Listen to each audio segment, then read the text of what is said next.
The sky has been perpetually overcast lately, prone to sudden downpours that rarely last 15 minutes. These rainy days always seem to affect everyone's mood, creating a subtle, suffocating pressure. This psychiatric hospital, situated on the outskirts of town, features sturdy iron bars on every window and ivy crawling across its walls. Usually bustling with patients suffering from various ailments, today it seems even more chaotic.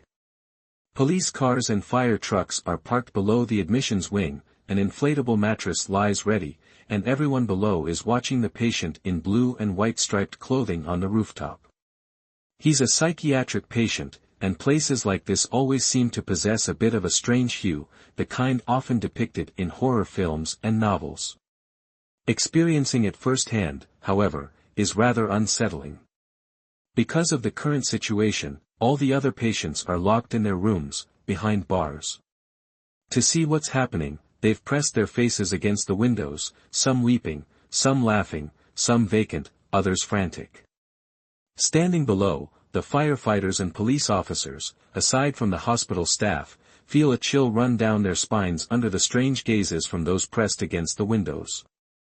Elliot Brooks sits on the edge of the admissions wing's roof. 2 hours ago, he evaded the staff and quietly made his way up here, then climbed over the high railing to sit where he is now. One slight move forward and he'll fall. 8 stories is high enough to ensure no signs of life remain. Undoubtedly, he's ecstatic right now, evident in the sweet, exuberant smile on his face. Elliot, come over here, sweetie. Mommy will take you to the park. Be a good boy, come here. Elliot's mother weeps like a Niobe, her words coaxing, her shoulders trembling as if she can't bear the weight of the situation. Elliot Brooks sees his mother on the other side of the railing and smiles, shaking his head, his large eyes crinkling into crescents.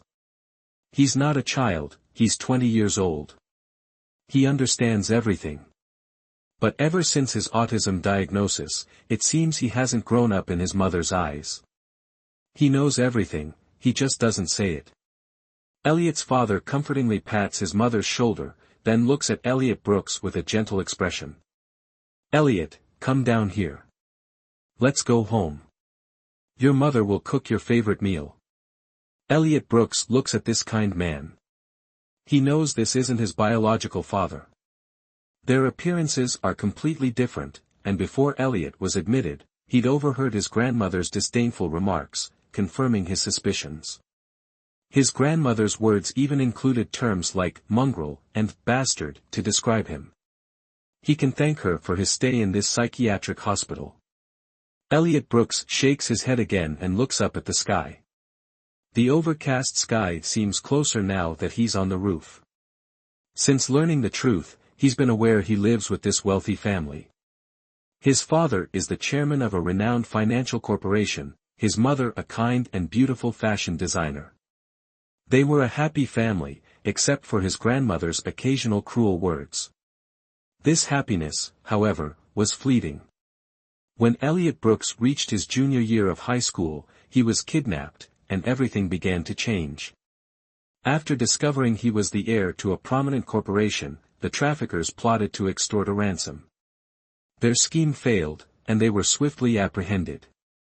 Upon learning of their comrades' capture, the individual overseeing Elliot and the other abducted children promptly relocated them. They were confined to a warehouse with a single skylight. Their food and water were provided by the person who had moved them there. One day, this person vanished, leaving the children alone and abandoned in the empty room.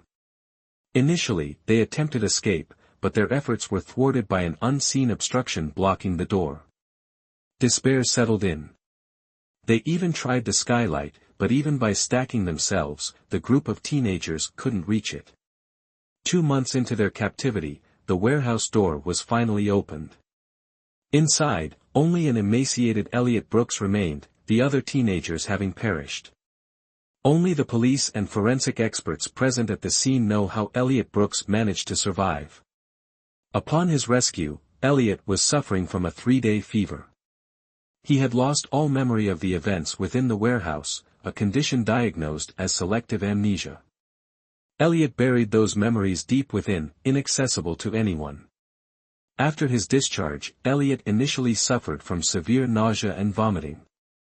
While his physical condition gradually improved, he became increasingly withdrawn, eventually refusing to leave his room. His parents sought help from therapists, but to no avail. Elliot's grandmother, Yvonne, suggested admitting him to a psychiatric hospital, a proposal his parents initially resisted. As his parents aged, Elliot showed no signs of improvement. Meanwhile, their company required an heir. Elliot's mother became pregnant. Yvonne, using Elliot's mental state as justification, pressured his parents to commit him to the psychiatric hospital where he currently resides. They acquiesced. Elliot never left the hospital again. His only companions became the television and his fellow patients. Distant thunder rumbled. A gentle breeze offered a moment of respite before the rain began. The initial drops were light, but quickly intensified, stinging against the skin. Elliot glanced back. His parents stood in the rain, watching him intently. Several police officers also stood nearby, attempting to reason with him. Elliot heard nothing, his thoughts a blur. Everyone's clothes became soaked, yet no one dared to leave, their gazes fixed on Elliot. Looking up again, the rain stung his eyes, not with pain, but with a burning sensation. He turned back to his parents and waved, a silent farewell. John Smith lunged outwards, certain this time he'd plummet to the ground, but he found himself suspended in mid-air, his father, David Smith, having caught the leg of his trousers just in time. John paused, a flicker of surprise in his eyes, then reached down and unfastened the elastic band of his trousers. He fell. Why? David Smith clutched the empty trousers, his eyes red and bulging.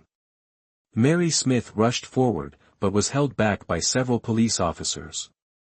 The force of their restraint sent her tumbling to the ground, sobbing silently. Why? Because he wasn't happy. If life wasn't joyful, why live? John knew, even though his parents never said it aloud, that his existence wasn't welcomed. Hadn't their commitment of him to this psychiatric hospital confirmed that? The daily treatments, the drugs, the staff, they were driving him mad. And his parents, suffering upstairs, hadn't they already accepted his madness? Now, he felt like a madman too. Why live this crazed existence? It was agonizing. Even if he lived, who would care? And weren't his parents suffering because of their mad son? So, let them all be free. David saw the inflatable mattress below where John had fallen, perhaps he wouldn't die after all. He turned and ran downstairs, but as he moved, a tremendous tremor shook the building, followed by a deafening roar. Boom! A fiery eruption below sent a shockwave through the building, stunning everyone. Several police officers, reacting quickly, looked down to see a police car engulfed in flames, the fire spreading to the nearby inflatable mattress. John's figure seemed to be swallowed by the inferno. Mary finally reached the railing, and at the sight of the flames below, she collapsed, unconscious. Note: no longer applicable as pronoun change is not required in English translation. John awoke in a daze, lying prone on a riverbank. He looked up at the overcast sky, a light drizzle falling. He sat up and looked around.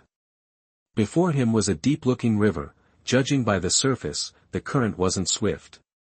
On the opposite side of the river was a sheer cliff face, much taller than the hospital roof, covered in vines and moss. He remembered jumping. During his fall, he'd seen a bolt of lightning strike a police car, followed by the explosion in flames. What happened next? He seemed to have appeared here instantly. Should he try dying again? John wasn't concerned with his current situation, but rather with his unfinished business. He looked at the river, picked up a hand-sized rock, and tossed it in. The stone didn't sink immediately but skipped across the surface, carried a short distance by the current before disappearing. Perhaps not. The water looked deep, and the undercurrent strong. If he jumped, he might not die, but just end up choking on water. He turned and looked behind him at a field of man-high grass, dotted with gnarled trees bearing unappetizing fruit. Huh! John narrowed his eyes, then instead of standing up, crawled to the edge of the grassy patch. Fine sand lined the riverbank, but approaching the grass, it gradually turned to mud due to the rain. John could see a faint footprint at the grass's edge. It was incredibly faint, imperceptible to the average person. John only noticed it because there was a bit of water collected within the indentation. With the river right there, even in the rain, given the slope of the sand, the water should have flowed into the river or been absorbed by the sand. The presence of standing water indicated a small depression. The footprint was clearly that of a man, roughly a size 10. Normally, a footprint this size would suggest a man at least 5 feet 7 inches to 6 feet 1 inch tall, yet this print was remarkably shallow. Could he be very thin? Emaciated, perhaps? John finally stood, then tiptoed to peer over the grass. Through the swaying stalks, he could make out the upper portion of a cave entrance, partially obscured by the weeds. John pushed through the weeds towards the cave, ignoring the stinging cuts from the vegetation against his bare feet. Similar pink scratches quickly appeared on his face. He finally reached the cave mouth, his entire being slightly disheveled. His patient's uniform, blue and white striped, was now stained green. Due to the rain, his somewhat long hair plastered itself to his face.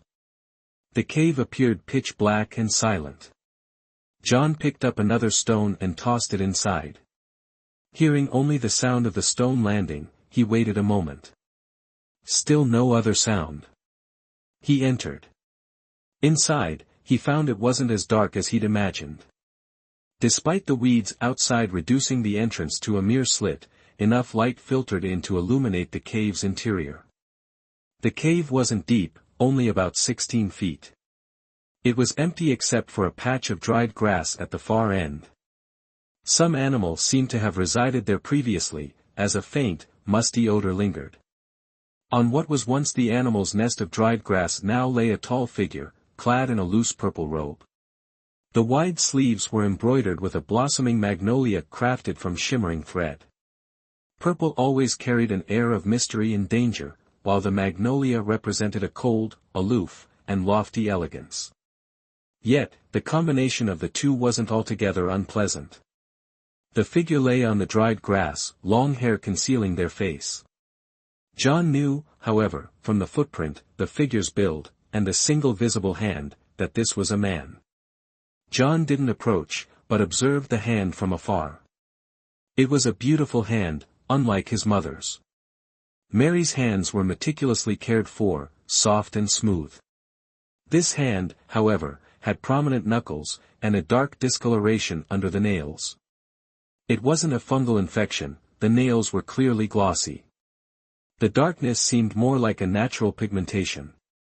The nails were short and neatly trimmed, each long finger sculpted to perfection. "Who's there?" The figure on the grass shifted slightly, seemingly looking in John's direction. But with his hair still covering his face, John couldn't discern his features. Elliot Brooks didn't reply, but walked over to the cliff face, sat down, and hugged his knees, seemingly to rest. His gaze, however, remained fixed on the figure lying on the grassy patch. Damian Burns lay on the grass, watching the newcomer through the strands of his hair. From Elliot Brooks's footsteps, he could tell the man possessed no martial arts skills and seemed physically frail. Damian Burns had never seen such peculiar attire. The short hair resembled that of a newly secularized monk, while the blue and white striped clothing was reminiscent of a physician's garb, perhaps from Rosaria, though it appeared too loose. As he got a clearer look at the person's face, Damian Burns felt a sudden jolt in his chest, his heart pounding uncontrollably. "This is it," he thought to himself. The person's face was round, appearing to be that of a youth, perhaps 15 or 16 years old. His clothes were soaked, and he shivered from the cold as he sat there. His lips were pale from the cold, a trickle of mucus escaping his nose. His large, hazy eyes looked over, radiating a sense of vulnerability, as if pleading, come pet me." He exuded the same pitiful aura as a stray kitten or puppy, making Damian Burns's heart throb. Damian Burns probably wouldn't have known that this feeling, in modern terms, might be described as cute. Damian Burns shifted slightly, peering at Elliot Brooks through his hair. "Come here." Elliot Brooks glanced at the damp ground beneath him and then at the invitingly dry grass. Without hesitation, he chose the grass. But as he settled down, he heard the other man say, "Don't get too close." Elliot Brooks didn't argue. He lay down a little distance from Damian Burns and closed his eyes, ready to sleep. A faint scent filled his nostrils, not floral, nor like any crafted perfume. Must be this guy's natural scent, Elliot Brooks mused before drifting off. With some difficulty, Damian Burns raised a hand to brush his hair aside, revealing a silver needle embedded in his neck, only the end with a red thread visible. Touching the end of the needle, Damian Burns grimaced, his face contorted in pain. He tried to pull it out, but the slightest tug sent a searing sensation through his chest and lungs. "Thomas Fletcher, when I return, your days are numbered." Turning his head to look at the sleeping youth beside him, Damian Burns felt a strange sense of ease. This boy had a calming effect, despite the fact that he himself had just made such a reckless decision. His internal energy was blocked, and the substance on the silver needle was suppressing the poison coursing through his body, rendering him nearly immobile. He should have been wary, even of this unarmed youth, yet he'd allowed him to approach. Unacceptable. Looking at the sleeping boy's face, Damian Burns poked his cheek. So soft. Damian Burns's gaze drifted to the boy's soft, short hair. His hand twitched with the urge to touch it, but he forced himself to remain still. This boy was dangerous. When Elliot Brooks awoke the next day, the events of yesterday felt vivid. He had jumped because life had become too exhausting. But now, in this new world, did he still need to be so weary? Elliot Brooks wasn't oblivious to his situation. As someone with autism, he had been largely housebound, his primary source of entertainment being the television. Even after being admitted to the psychiatric hospital, thanks to his stepfather's wealth, his room was equipped with all the best gadgets. Though he didn't use the internet, he enjoyed watching the smart TV. So, he knew about transmigration, he was autistic, but not without intelligence, still understanding that a person couldn't jump from one world to another, unless they died or transmigrated. Turning to look at the person beside him, he was stunned. Yesterday, until he fell asleep, he hadn't seen this person's face. Now that he saw it, his whole body was shocked. He'd probably never seen anyone so beautiful, not even the celebrities on TV were as beautiful as the person in front of him. This kind of beauty wasn't handsome and dashing, but enchanting. It was the typical appearance of a bad boy, even in sleep, the corners of his eyes held allure, the kind both men and women would like. His thin lips were a little pale, tightly pursed, as if troubled by something. What's this? Elliot Brooks saw the red string on the man's neck, so he reached out and grasped the red string, then gently pulled it out. A silver needle was pulled out along with the red string, with blood on it, seemingly the man's blood. Placing the silver needle on the pile of straw, Elliot Brooks looked at the man again, who seemed to be sleeping soundly, without any reaction. Remembering the fruit trees outside the cave, Elliot Brooks rubbed his stomach and ran out. Damian Burns opened his eyes and looked at the figure of the young man running out, his heart a little flustered as he looked at the removed silver needle, a complex look in his eyes. Unexpectedly, his internal energy was sealed, yet even his vigilance was sealed. He only woke up when the young man's hand touched the string, and moreover, it was too late to stop him. He himself didn't dare to pull out the silver needle, having it so casually pulled out by the young man. The turmoil in his heart could be imagined. The burning sensation in his heart told him that the toxin sealed by the silver needle had been released. He quickly sat up in meditation and began to circulate his internal energy, bit by bit releasing his sealed power. When Elliot Brooks returned, he saw the man sitting cross-legged on the pile of grass. As soon as he stepped in, the man opened his eyes, smiling as he watched the young man enter. The young man's clothes had dried overnight, but after going out, they were wet again, though not very wet. It must have stopped raining outside, but there was still water on the weeds. The young man held a few fruits in his arms, some green, some red, not looking very appealing, with water still clinging to them. Elliot Brooks placed the fruit on the pile of grass and picked out the best one to give to the man, as a thank you for letting him sleep on the grass for a night. Without waiting for the man to speak, Elliot Brooks picked out another seemingly good one and put it in his mouth. Damian Burns was observing the fruit in his hand when he saw the young man's action and instinctively reached out to stop him. Elliot Brooks looked at the man questioningly. "Don't eat that, it's poisonous, this one too." After saying that, Damian Burns gestured with the fruit in his hand. Elliot Brooks looked at the fruit in his hand, then at Damian Burns, who was quite close. He lowered his head, put the fruit down, and picked up another one, this time a very ugly green one. After taking a bite, he felt it wasn't bad, and didn't dislike it anymore. He didn't dare to look up at the man too much. The man had a captivating aura when he was asleep, and now that he was awake, with the faint fragrance on him, Elliot Brooks felt his face flush. Seeing the teenager begin to eat, Damian Burns brought the fruit in his hand to his mouth and began to eat as well. Hearing the chewing sound, Elliot Brooks looked up and saw the man eating the poisonous fruit. Feeling tricked, Elliot Brooks approached Damian Burns and bit into the fruit in his hand, accidentally biting Damian's finger in the process. "Hey!" Damian Burns exclaimed, startled, and quickly withdrew his hand. He looked at the moisture on his finger, then raised his head to look at Elliot Brooks with a hint of danger in his eyes. Damian Burns wasn't frightened because the teenager ate the fruit.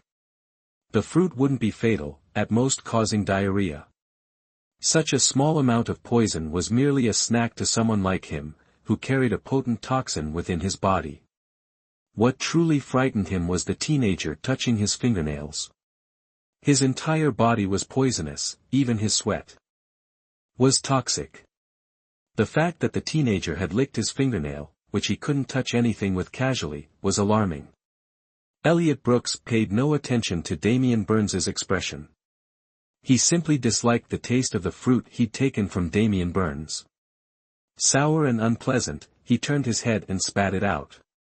It was indeed poisonous. Damian Burns waited for the teenager to finish the fruit and was surprised to find no reaction. Why was this teenager unaffected? Could the silver needles have weakened the toxins in his body to this extent? That didn't seem right. The sensation when the needles were withdrawn wasn't like that of weakened toxins. Just who was this teenager? "What's your name?" Damian Burns asked the teenager as he ate his fruit. Elliot Brooks didn't look up at the man. Instead, he reached out, picked up a water-laden fruit, and gently shook it. The water dripped down, landing on the dry grass. Drops of water. "Is your name Water? Or perhaps Ash? Or Flowing Brooks?" Damian Burns questioned. Elliot Brooks shook his head and continued to eat his fruit in silence. He didn't want to talk, it was too bothersome. "All right then. From today onward, I'll call you Ash Waters." Seeing no reaction from the teenager, Damian Burns felt a bit embarrassed and simply continued eating his fruit. Throughout the morning, Elliot Brooks hadn't heard the man introduce himself. He looked at him quizzically, then lowered his head.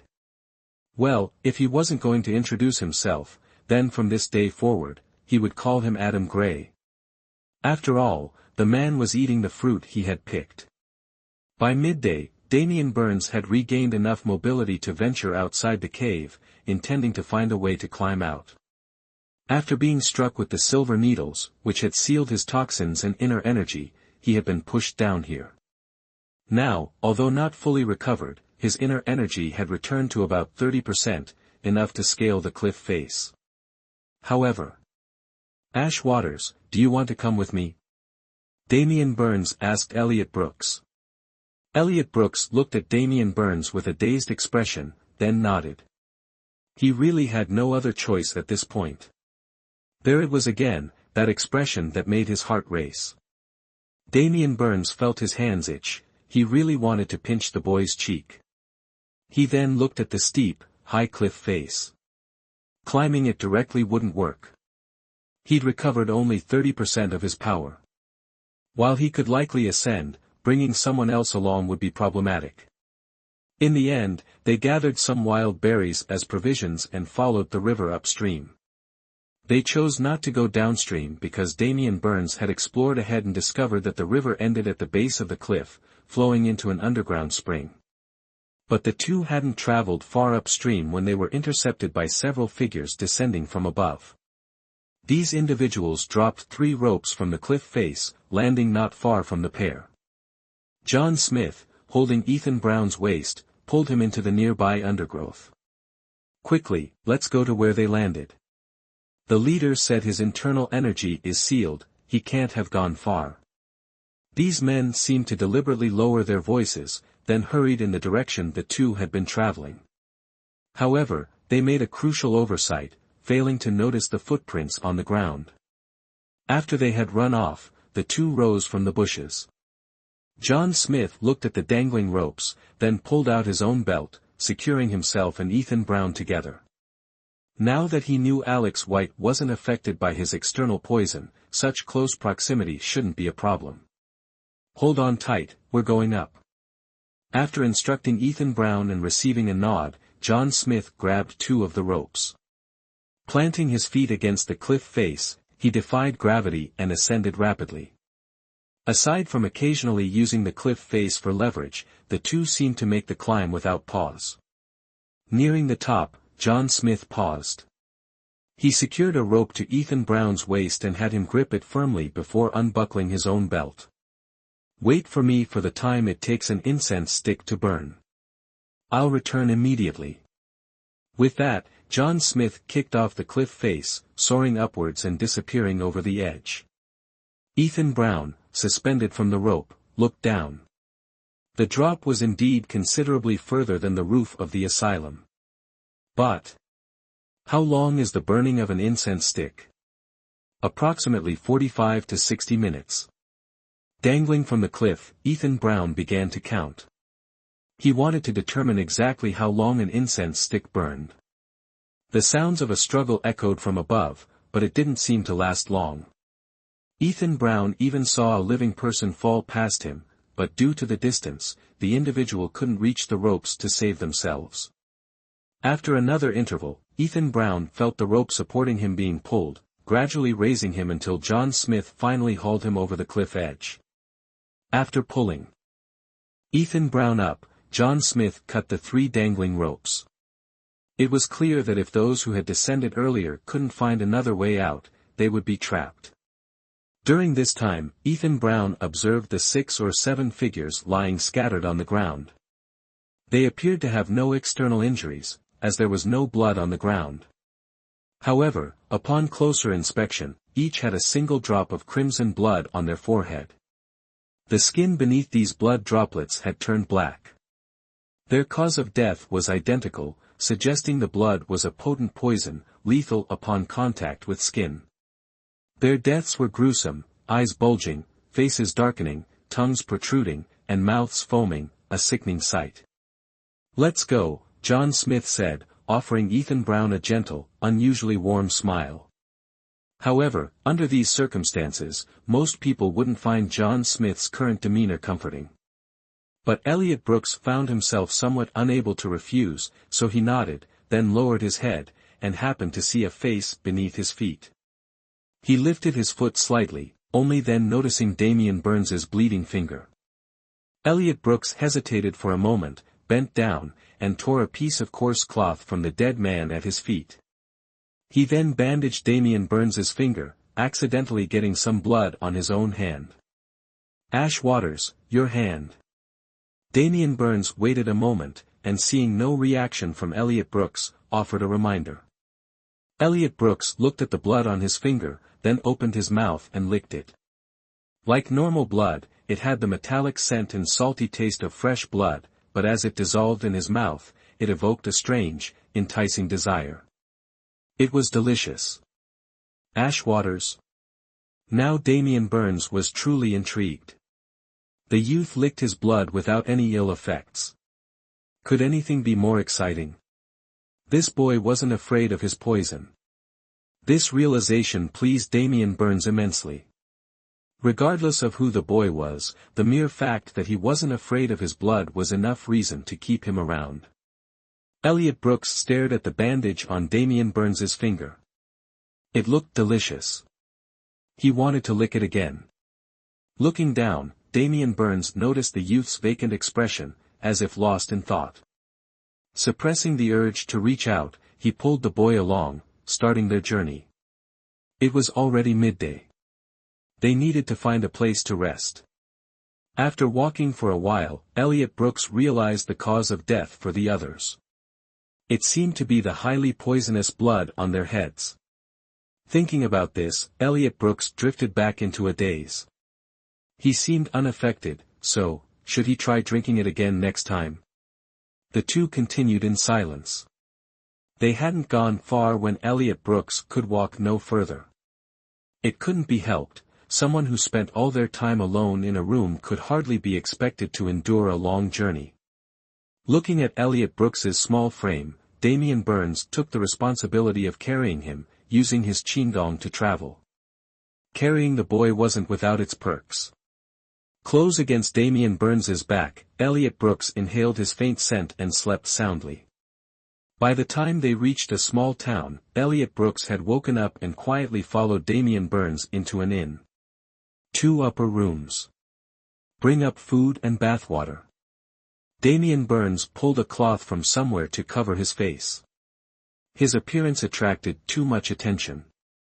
Yes, sir, right this way. Xiao Wu, show the gentleman upstairs. The innkeeper called out, and a young man in rough blue clothing hurried from the kitchen.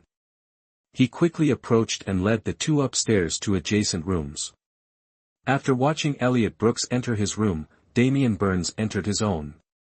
The inn in this small town wasn't luxurious, but it was clean and comfortable. After finishing dinner, Damien Burns soaked in the bathwater.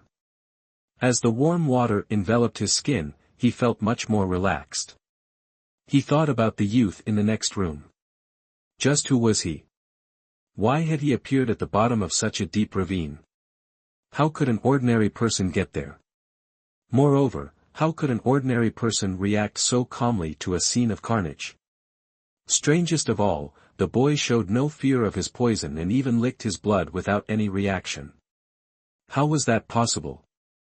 After his bath, Damien Burns put on the new clothes he'd asked the waiter to buy. Though not as fine as his original attire, clean clothes always lifted one's spirits. Observing the innkeeper emptying his bathwater onto the street, Damien Burns turned and headed towards Elliot Brooks's room next door. After knocking twice without a response, Damien Burns pushed on the door, discovering it unlatched, and entered. Although the room lacked candles, Damien Burns's vision remained unimpaired. Finding the outer chamber empty, he proceeded to the inner room. The bed curtains remained undrawn, revealing the bed's apparent emptiness. Damien Burns frowned, taking a step closer to peer into the bed, only to discover the young man curled up in the corner, head against the wall, not absent but concealed. Is this some demonic sleeping posture? Isn't he a martial artist? How can he even move tomorrow sleeping like this? He gently lifted Elliot Brooks, then slowly placed him on the bed, and tucked him in. Only after finishing did Damien Burns wonder if he was being a bit odd. So late at night, instead of sleeping, he was helping someone else with their blankets. He's not some old mother hen.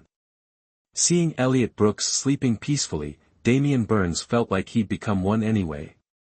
He thought about buying him some new clothes tomorrow. Ash Waters even sleeps in this bizarre outfit. Unaware of the previous night's events, Elliot Brooks awoke to find a fresh set of clothes beside his bed, finally a replacement for his patient attire. Damien Burns was already downstairs eating breakfast when Elliot Brooks descended, clad in a white robe. Damien Burns couldn't help but frown, it seemed a bit too large. Damien Burns occupied a corner seat. Elliot Brooks, after a brief search, joined him, opting for a spot against the wall, practically nestled into the corner. "What can I get for you?" the innkeeper inquired cheerfully. Elliot Brooks hesitated for a moment, then pointed at Damien Burns's food, a simple plate of steamed mushroom buns, easily eaten by hand. The innkeeper hesitated, glancing at Damien Burns.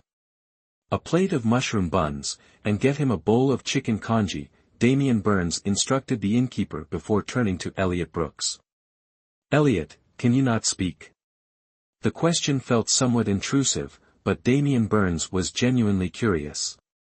They had been together for 2 or 3 days, yet he hadn't heard the young man utter a single word. Elliot Brooks, upon hearing Damien Burns's question, shook his head, paused, then shook his head again. Not that I don't know how to speak, but I can't. I can't speak. I can't say anything, so, the constant head shaking means he can't speak." Damien Burns, having received his answer, grew even more suspicious and resumed his meal. The meal didn't take long. Afterward, Damien Burns took Elliot Brooks to purchase a horse and gather other necessities for their journey. Since Elliot Brooks couldn't ride, they bought only one, with Damien Burns taking the reins. As they journeyed, passing a tea stall, they overheard some news circulating among the martial arts community. The left leader of the Divine Weapon Mountain stronghold was getting married and had invited martial artists from all corners of the world to attend. However, the stronghold's leader had yet to make an appearance. We're only half a day's ride from Divine Weapon Mountain stronghold. Let's go crash the wedding." Damien Burns poured tea into his water skin and drank, foregoing the teacup. "Is this some demonic sleeping posture? Isn't he a martial artist? How can he even move tomorrow sleeping like this?" He gently lifted Elliot Brooks, then slowly placed him on the bed, and tucked him in. Only after finishing did Damien Burns wonder if he was being a bit odd. So late at night, instead of sleeping, he was helping someone else with their blankets. He's not some old mother hen. Seeing Elliot Brooks sleeping peacefully, Damien Burns felt like he'd become one anyway. He thought about buying him some new clothes tomorrow. Ash Waters even sleeps in this bizarre outfit. Their journey was interrupted by a group appearing on the road ahead. "Greetings, Master Burns." The leader addressed Damien Burns with a respectful bow. "We knew you couldn't have just vanished. See, you're all right." A young man emerged from behind the leader, clapping Damien Burns on the shoulder with a hearty laugh. "Yes, let's return to the estate." Damien Burns cradled the sleeping youth in his arms. Indeed, since their departure, Elliot Brooks's experience had primarily consisted of sleeping, waking to eat, then sleeping again, in a continuous cycle. Everyone stared at the youth in their master's arms, jaws agape. Note, this describes the action of gaping in astonishment. The youth, with a round face and a touch of baby fat, possessed an endearing charm, nuzzling Damien Burns in his sleep, eliciting an urge to pinch his cheeks. Dressed in simple linen robes, he resembled a scholar, though his short hair disrupted the image. "Master Burns, where did you find this little, freshly secularized monk? And why such closeness? Do you dislike him that much?" The young man who spoke, while respectful, lacked the leader's formality. His words were understandable. Damien Burns himself was a living weapon, every part of him, down to his hair, exuding deadly toxins. The scent surrounding him wasn't perfume but the emanation of potent poisons, a fragrance not to be trifled with. Prolonged exposure could rob one of their senses and wit. No one dared stand within 3 feet of Damien Burns. Even he maintained a distance, even from close friends, due to his toxicity. Damien Burns holding someone so close could only mean harm, or so it seemed. Yet, everyone knew that if he wished to kill, it would be instantaneous, not this drawn-out embrace. Damien Burns, already urging his horse forward, didn't bother turning back to answer the young man. "You may call him young master. He isn't like other people." The young man and the leader exchanged glances, surprise evident in their eyes, but they remained silent, quickly spurring their horses to follow. Elliot Brooks awoke to stillness, a fur blanket draped over him. The person beside him was gone.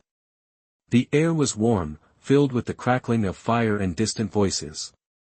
"How is Thomas Fletcher?" Adam Gray's voice carried a chill, real or imagined, to Elliot Brooks's ears. "Master Burns, you must have heard on your journey. He's to be married, to Lady Anne, early in August." The unfamiliar voice held a note of grave seriousness. "Humph. That gang leader, aspiring to marry Lady Anne. If he hadn't claimed you promised her to him, she would never lower herself to such a man." This voice was more animated than before, speaking impulsively, suggesting a rather unpleasant temperament. "Diana Miller is a proud woman, how could she consider him? Even with my command, she wouldn't obey. It seems her mother is also involved in this matter, otherwise, Diana Miller would have likely killed Thomas Baker already." This was Adam Green's voice again, speaking of the woman named Diana Miller with apparent amusement. Ethan Brown lay on the mattress, eyes closed, listening. The large fire beside him radiated a comforting warmth. "How is Timothy Baker?" Damian Burns asked again. "This. The right protector has vanished. I haven't seen the right group leader for days." The voice of the serious individual spoke once more. The lively voice seemed about to speak, but was suddenly interrupted. Ethan Brown then felt someone approach and a hand rest on his shoulder. "Ash Waters, are you awake? Are you hungry?" Ethan Brown opened his eyes, his face expressionless as usual, and simply sat up, nodding.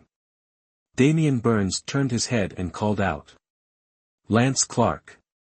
Ethan Brown followed his gaze and noticed a significant increase in the number of people present. Besides the two Damian Burns was looking at, a group of horsemen in black attire were scattered around at a distance. A younger man quickly approached, carrying a bamboo tube and 2 oiled paper packets. "Young master, here is some beef broth, roasted chicken, and bread. Please eat." Ethan Brown looked at the offered food, then at Lance Clark's sunbeam-bright smile, and reached out to hide his face behind Damian Burns's wide sleeve. Lance Clark turned to the estate lord with a puzzled expression, then noticed the slight upward curve of his lips, a clear indication of an impending smile. He turned away, feeling wronged. "Walter White, do I look that bad?" Walter White shook his head, and Lance Clark immediately brightened. "I knew it. You have a good eye." Walter White each other, similar in build, and practiced the same martial arts. If not for their parents and wives, they seemed indistinguishable. Damian Burns, however, could tell them apart. No matter how similar they appeared, their cultivation speeds differed. But what didn't? Walter White looked at Lance Clark and said, "You don't look bad, you just look intimidating." Walter White. Lance Clark's face flushed with anger. "Give it to me." Damian Burns reached out to take the food from Lance Clark, who immediately ran towards Walter White. The two quickly began to spar. Damian Burns paid them no attention, nor did he attempt to intervene. He opened the oiled paper, preparing to give the food to Ethan Brown. Ethan Brown's face paled slightly. How could someone smile so intensely? The kind of smile that brought sunshine to one's face truly didn't suit Ethan Brown. He had never seen anyone smile like that in his life. Before his autism, when he was younger, he might have seen it but forgotten. After developing autism, the psychiatric hospital only had manic laughter and crazed grins, nothing like this dazzling sunshine. "Ash Waters." Damian Burns tucked the bread into Ethan Brown's hand, but the boy was lost in thought and didn't notice. Brought back by Damian Burns's voice, Ethan Brown silently took a bite of the bread, then tore off a piece of chicken and tucked it into the bread before continuing to eat. "Ash has been asleep, so I didn't wake you for dinner. The beef stew is still warm, have some." With that, David opened the bamboo tube in his hand and offered it to the young man, intending to hand it over, but the youth took a sip directly from David's hand. David set the stew down and watched as Elliot, with a bit of oil on his lips, licked his fingers clean. It was truly pleasant to be close to someone, even if this person couldn't speak, couldn't answer his questions, and only reacted with nods and shakes of the head. "Greetings, Master David." A dark figure approached from afar, finally stopping before the fire, holding something resembling a round tube. "Ah! You found it?" Liam, who had been sparring with William, abruptly disengaged and rushed over, snatching the object from the dark-clad figure. "What is it?" David, while carving slivers of chicken from the bone and wrapping them in oiled paper, asked with a flicker of interest. "Before I left, I knew that Frank was up to no good, so I had them search his study and bedroom while he wasn't looking. See? Something's up," Liam boasted, triumphantly handing the tube to David. Elliot, eating from his hand, eyed the object in David's hand. It was a wooden tube, about the size of a hand, with a tiny hole. Outwardly, it revealed nothing. David turned the wooden tube over, his fingers probing its base. A silver needle, trailing red thread, shot from the small hole and embedded itself in the roasted chicken before him. After the silver needle struck the chicken, there was no further reaction. The red thread abruptly retracted, pulling the needle from the chicken and back into the bamboo tube. "Ah! This needle is the same as the one found on Alan's neck, except this one retracted when the thread broke."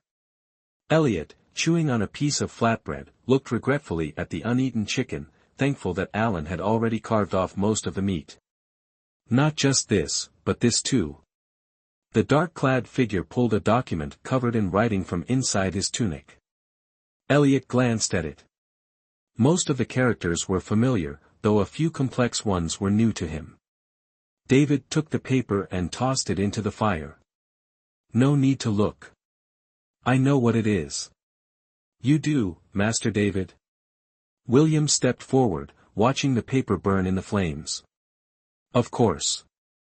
Did you really think Frank could ambush me on his own? If he weren't Fred's twin brother, humph." That Frank and Fred were identical twins was common knowledge throughout the Divine Weapon estate. Frank had arranged the ambush, and David, momentarily caught off guard, had been struck by a silver needle. The attackers, capitalizing on David's momentary disorientation, had their leader wound him and seal his inner energy. It seemed they intended to take him alive, but Frank, perhaps overcome by fear, had pushed David off the cliff while the others were distracted. But perhaps, to Frank's surprise, and to the surprise of the attackers, David hadn't died from the fall. They hadn't had time to investigate below, giving David the opportunity to hide in a cave.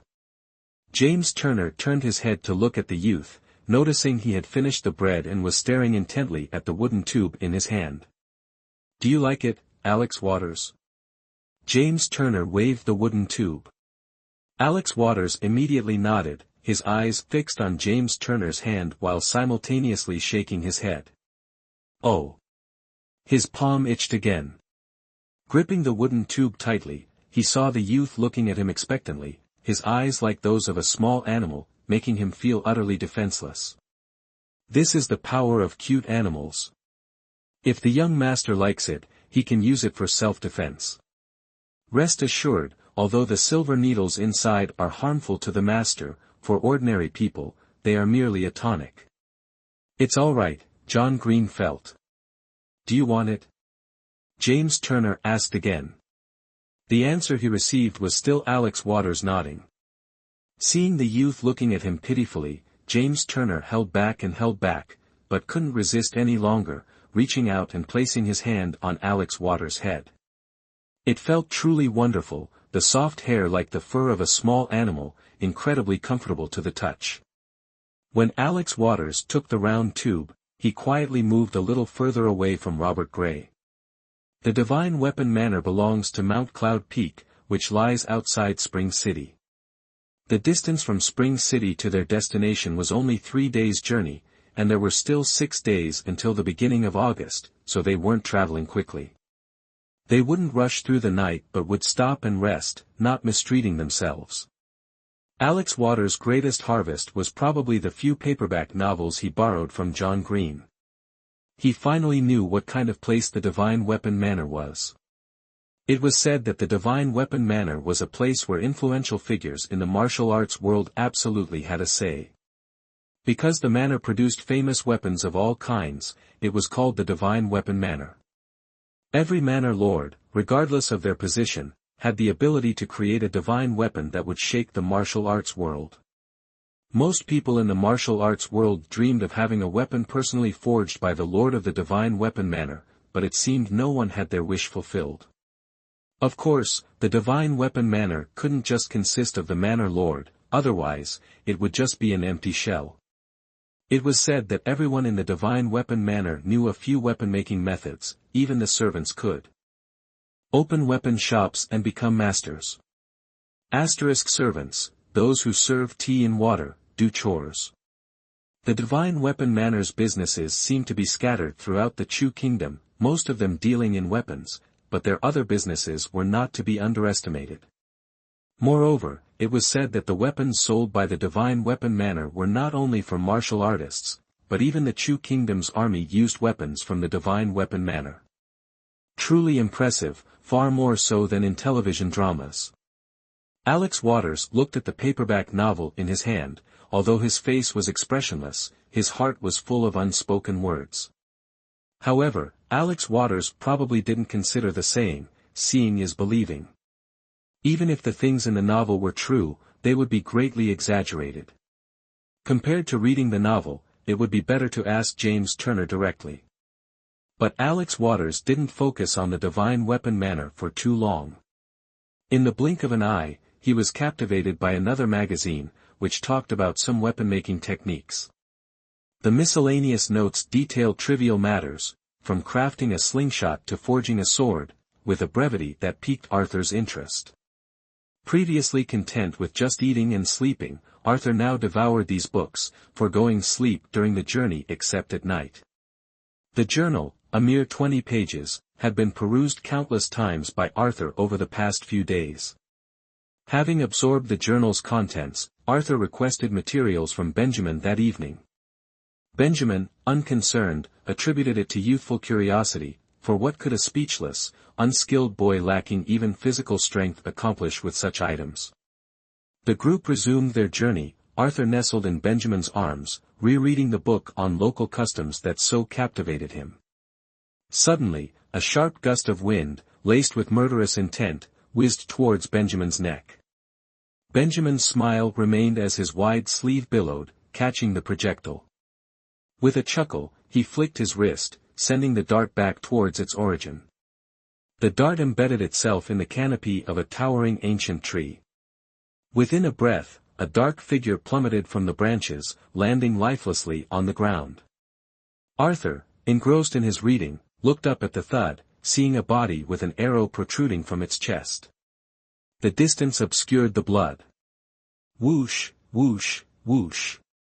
The whistling returned, this time targeting not only Benjamin but his men as well. William and Lucas, rising stars in the martial world, easily deflected the incoming darts. The remaining members of the Divine Weapon Mountain estate, all seasoned fighters, proved equally adept. With Benjamin's horse leading the procession, Arthur found himself at the forefront of the group. Despite Benjamin's protective efforts, a few darts slipped through. As everyone reacted to the aerial assault, a small mound of earth emerged from the ground, rapidly approaching Benjamin's horse. It exploded, revealing a figure leaping forth. Clad in black, with only his fierce eyes visible, the assailant lunged at Arthur with a dagger. Alexander. Benjamin reacted instantly, intercepting the icy blade with his bare hand, shielding Arthur. The scent of blood startled Arthur. He grabbed a wooden tube, pressed a mechanism at its base, and fired a nail-sized iron pellet at the attacker's forehead. Instead of a simple impact, the pellet triggered a small explosion, tearing a gruesome hole in the attacker's forehead, a mixture of blood and flesh. Witnessing the carnage, Arthur clutched Benjamin's robe, his eyes wide with a mixture of fear and bewilderment. The ambush was short-lived. the attackers, seemingly unprepared for failure and carrying few arrows, managed only 2 volleys. Once their quivers were empty, the defenders of Fort Ironwood charged towards the source of the arrows. The attackers, despite their unusual physique, proved no match and were quickly captured. Unwilling to be taken, the captured attackers committed mass suicide, drenching the ground in blood, a sight to unnerve even the most hardened warrior. Bloody hell! Where did these lunatics come from? Thomas Fletcher's out a bloody fortune.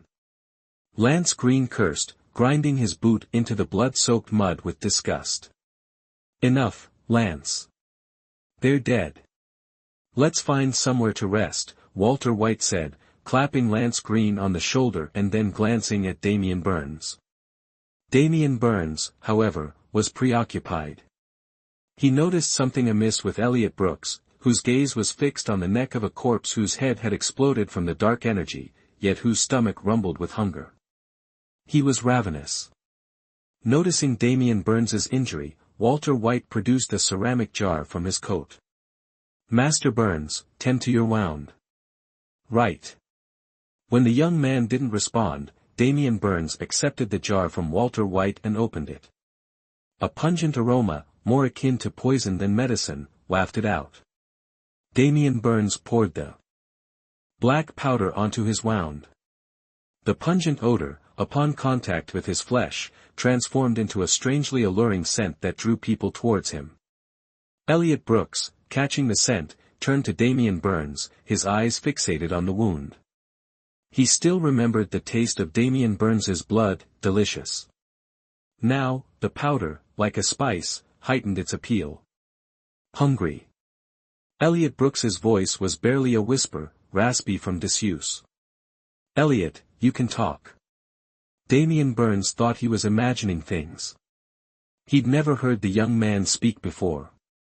But a seasoned warrior like him wouldn't experience such hallucinations. So hungry. Can I have a little? Please, I'm starving, Elliot Brooks pleaded, reaching for Damian Burns's injured hand, his wide eyes fixated on the treated wound. Without waiting for a reply, Elliot Brooks lowered his head and licked the blood around the wound, savoring the taste. He lapped at the wound, the taste filling him with a primal satisfaction. Damian Burns stared, stunned, at Elliot Brooks's actions. The soft touch on his palm, wet and slightly numb, was strangely comforting. Then, he felt his blood being drawn from the wound. From his vantage point, he could see Elliot Brooks's small throat bobbing as he swallowed. Ash Waters. Damian Burns frowned. He knew the youth wasn't susceptible to his poison, yet the boy drank it anyway, even though it was mixed with the medicinal powder Damian had just applied to his wound. At the sound of Damian Burns' voice, Elliot Brooks lifted his head slightly, Damian's blood still clinging to his lips, giving him a strangely captivating appearance. Seemingly sated, or perhaps because the blood, laced with the medicinal powder, had reached his stomach, Elliot Brooks' large eyes returned to their usual dreamy state. Still hungry? Damian Burns asked, his voice soft, almost a murmur. Elliot Brooks glanced at the wound in Damian Burns' palm, then at the surrounding bodies, before closing his eyes and losing consciousness. Damian Burns gathered the youth into his arms and spurred his horse onward, the wound on his hand forgotten. The men of the Divine Weapon Fortress exchanged glances, a palpable fear in their eyes. The youth wasn't affected by their master's poison, a toxin that seeped into the very marrow, and had swallowed it as if it were nothing. Lance Green stood stunned for a long moment, then abruptly cursed, bloody hell, before spurring his horse after Damian. Elliot Brooks didn't remain unconscious for long. When he opened his eyes, he was no longer in the same place. Damian Burns stood in the distance, talking to Walter White. The men of the Divine Weapon Fortress were preparing a meal, roasting fish over a fire, a rabbit skewered alongside it. A small pot sat on another fire, apparently containing soup. Its aroma wafted through the air, making mouths water. Elliot Brooks licked his lips. The taste of iron lingered, but it wasn't unpleasant. Rather, it made him realize how hungry he was. Young master, you're awake. Lance Green's boisterous greeting interrupted Elliot Brooks' view. He held the round wooden tube Elliot had used earlier. Elliot Brooks hugged his knees against a tree trunk, trying to make himself as inconspicuous as possible, but it was, of course, futile. Did you make this, young master? It's incredible. How did you do it? Are there any more of those projectiles inside? Lance Green waved the wooden tube, which he had retrieved from Damian Burns, though it no longer contained any hidden weapons. Lance Green examined it carefully. The wooden tube seemed to have been modified, its power, speed, and firing force were significantly enhanced. Although Lance Green was one of the Divine Weapon Fortress men, he hadn't grown up there. He had joined Damian Burns in his mid-teens, so his understanding of weaponry was only slightly better than Elliot Brooks. Elliot Brooks shifted, trying to put some distance between himself and Lance Green, then shook his head. Young master, say something. I know you can talk. Hey, why did you pretend to be mute a few days ago? What was your plan? Lance Green plopped down beside Elliot Brooks. He was clearly displeased by the youth's silence, his voice taking on a sharper edge. This time, Elliot Brooks didn't try to evade him. He simply stared straight ahead, seemingly deaf and oblivious. Elliot's reaction made Lance Green flush with irritation, but he couldn't bring himself to be truly angry. He gritted his teeth, then, feeling petty, softened his tone. Young master, I merely wish to understand how you crafted that hidden weapon. I have no ulterior motives. Please, tell me. The other party's tone softened. Elliot Brooks turned to look at Lance Green, then retrieved a weapons journal from his coat and handed it to him. Ah. This book? Lance Green flipped through the journal. He'd glanced at it before, but hadn't examined it closely. Most of the Divine Armory's men possessed a copy, which explained how he'd come by one. Elliot Brooks took the wooden tube, his nimble fingers removing the bottom, and extracted 2 buffalo hide arrows bound together from within. It must be said, buffalo hide arrows of this era were far superior to those of the future. 2 bound together possessed the spring force of a large coil. This is it. Lance Green examined the buffalo hide arrows, even touching them twice, testing their resilience. Not bad. Elliot Brooks nodded. He'd initially sought metal springs, but discovered such things didn't seem to exist in this time period, necessitating a substitute. Perhaps he should seek Adam Gray's assistance, Elliot Brooks mused, stroking his chin. So, what's the small thing inside that explodes? Lance Green was more intrigued by the explosive pellets than the wooden tube itself. Elliot Brooks reached into his coat, pulling out a small pouch which he opened for Lance Green to see. Inside were several small pellets, crudely made, their surfaces rough and unpolished. Elliot Brooks took out 2 pellets, then scanned the area, locating a sapling thicker than a man's arm. He stood about 3 or 4 meters from it and tossed the pellets. Boom! Boom! 2 muted explosions echoed, a scent of gunpowder filling the air. What was that? Walter White rushed over, Damian Burns's expression unreadable as he eyed the pouch in Elliot Brooks's hand. The young man had indeed requested these materials a few days prior, but he hadn't expected him to engage in such dangerous activities. He didn't know what the explosive substance was, but seeing 2 small pellets shatter a sapling as thick as a man's arm told him this wasn't something to trifle with. He took the pouch from the young man, extracting a pellet. Though encased in iron, its rough exterior was an eyesore, suggesting a lack of meticulous craftsmanship. He casually tossed the pellet a short distance. It detonated on impact, creating a small crater in the ground. How crude! And carried loose in a pouch. If these pellets were subjected to even slight pressure, they could easily explode against the young man's chest. Wow! Young master, you are truly remarkable. That destructive power is terrifying. Lance Green's eyes gleamed as he stared at the pouch Damian Burns now held. If he thought he could overpower Damian Burns, he would have lunged for it. This new, exciting device possessed impressive destructive capabilities. Lance Green. Walter White grabbed the impulsive Lance Green.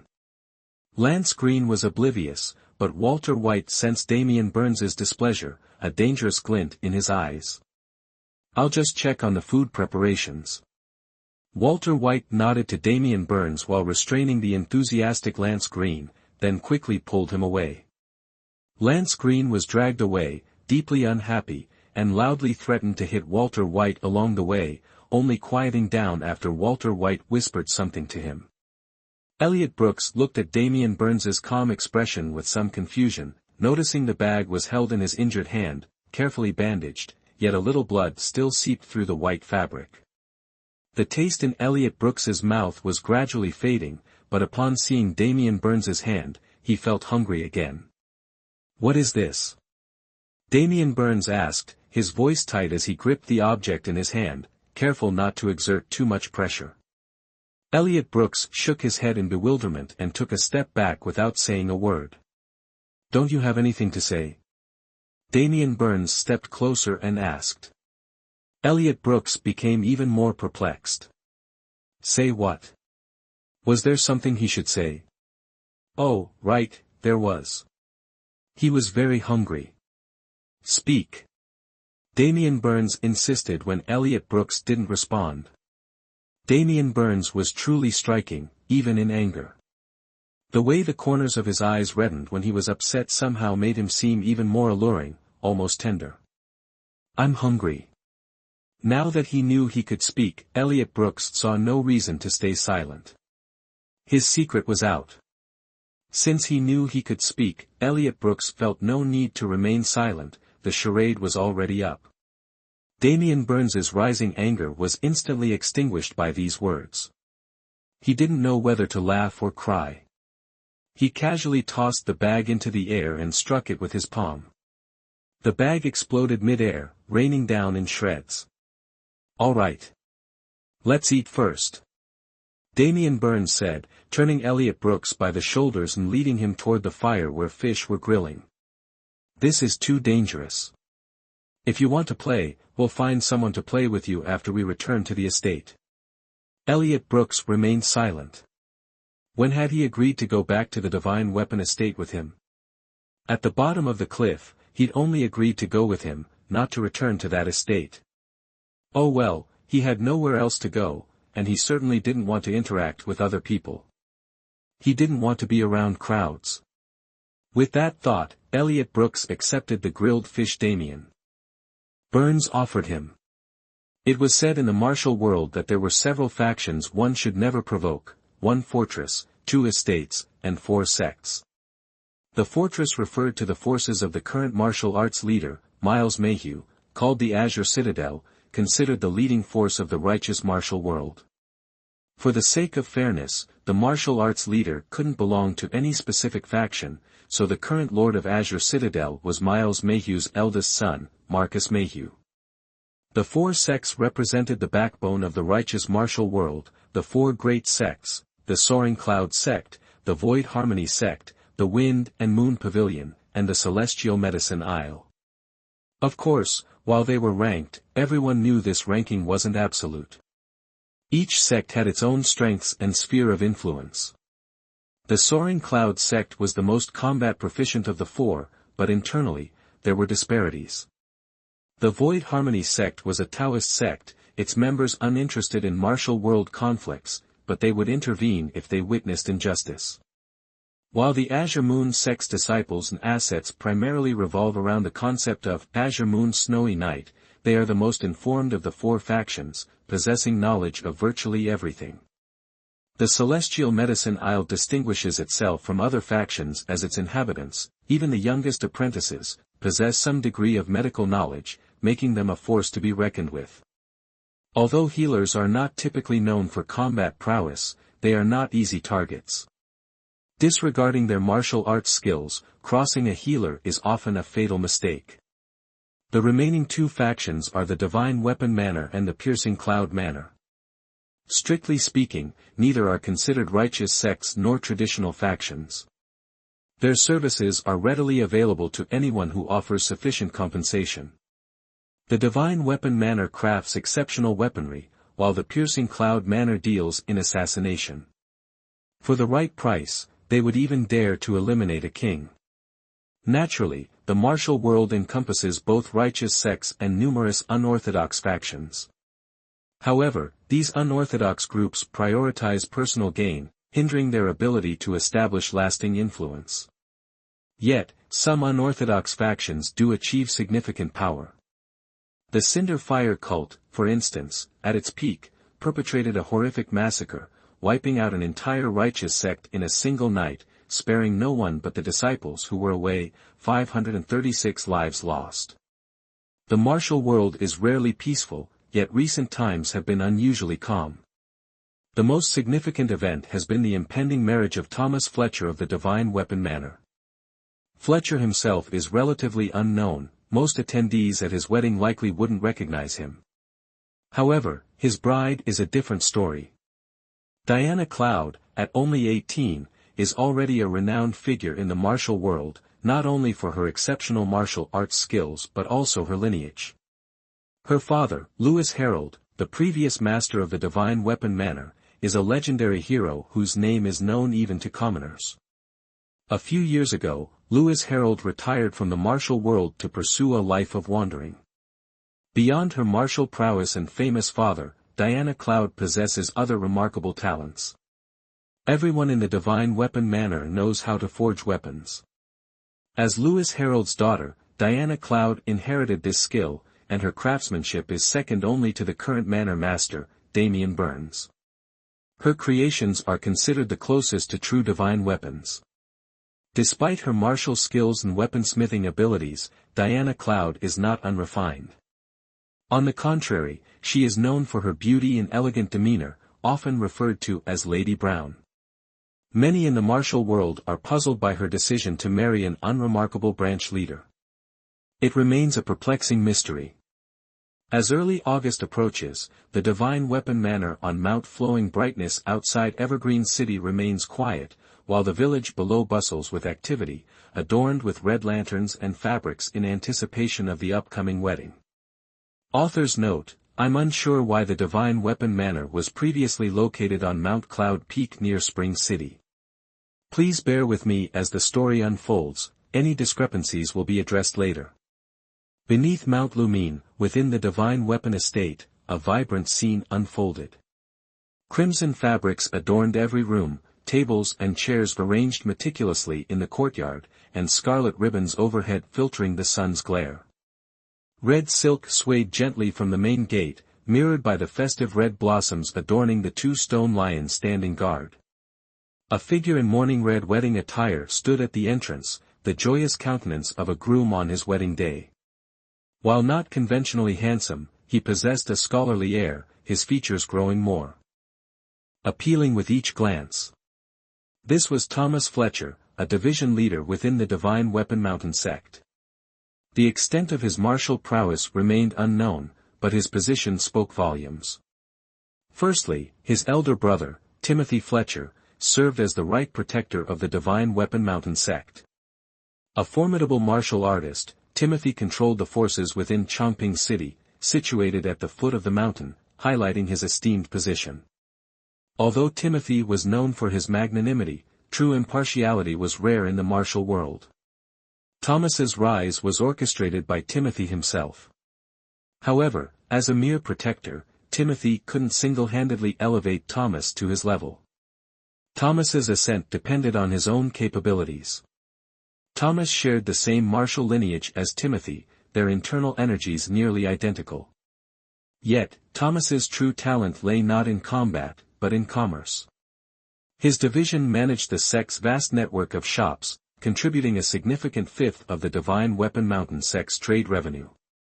Division leader, Swift Rabbit of the Swarm Void sect has arrived.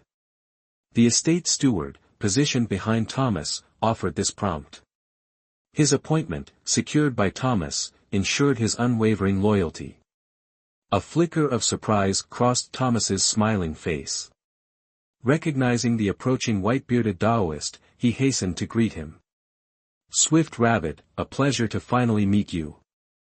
Thomas's smile was impeccable, though his professed admiration lacked sincerity.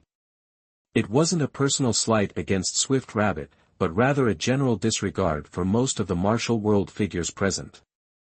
After all, despite marrying the Divine Weapon Mountain sect's eldest daughter, Lady Brown, he wasn't a renowned martial artist himself, hardly worthy of such esteemed guests. Yet, this knowledge gnawed at him. He was a division leader of the Divine Weapon Mountain sect, a position he felt surpassed these minor sects and their representatives. Especially after Damian Burns's demise. Thomas had personally shoved him off the cliff. While he hadn't witnessed the gruesome result, the sheer drop left no doubt about Damian's fate. Damian's internal energy would have offered a chance of survival, but it had been sealed before his fall. "Master Fletcher, you are truly accomplished at such a young age. To wed Lady Brown, you are indeed fortunate." Swift Rabbit accepted a rectangular, gilded box from his attendant and presented it. "These are 2 great cycle pills, crafted by our Swarm Void Sect Sky Runner. May they bless your union with Lady Brown." Despite his words, Swift Rabbit's disdain was palpable. Thomas, a mere division leader, an unknown in the martial world, had dared to marry Lady Brown. A flower in a dung heap, he thought. The steward trailing Thomas promptly stepped forward to receive the gilded box.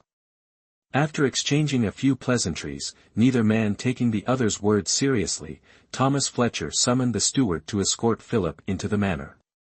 A number of people from the great sect had arrived, but most were of little importance, fueling Thomas Fletcher's inner frustration. He felt helpless until a luxurious carriage caught his eye. It was an extravagant carriage, pulled by 3 magnificent steeds, each a prized Westland warhorse. The crimson carriage was opulent, its curtains woven with silver threads, a single black character embroidered upon them. Though the woods type was indiscernible, its quality was undeniable.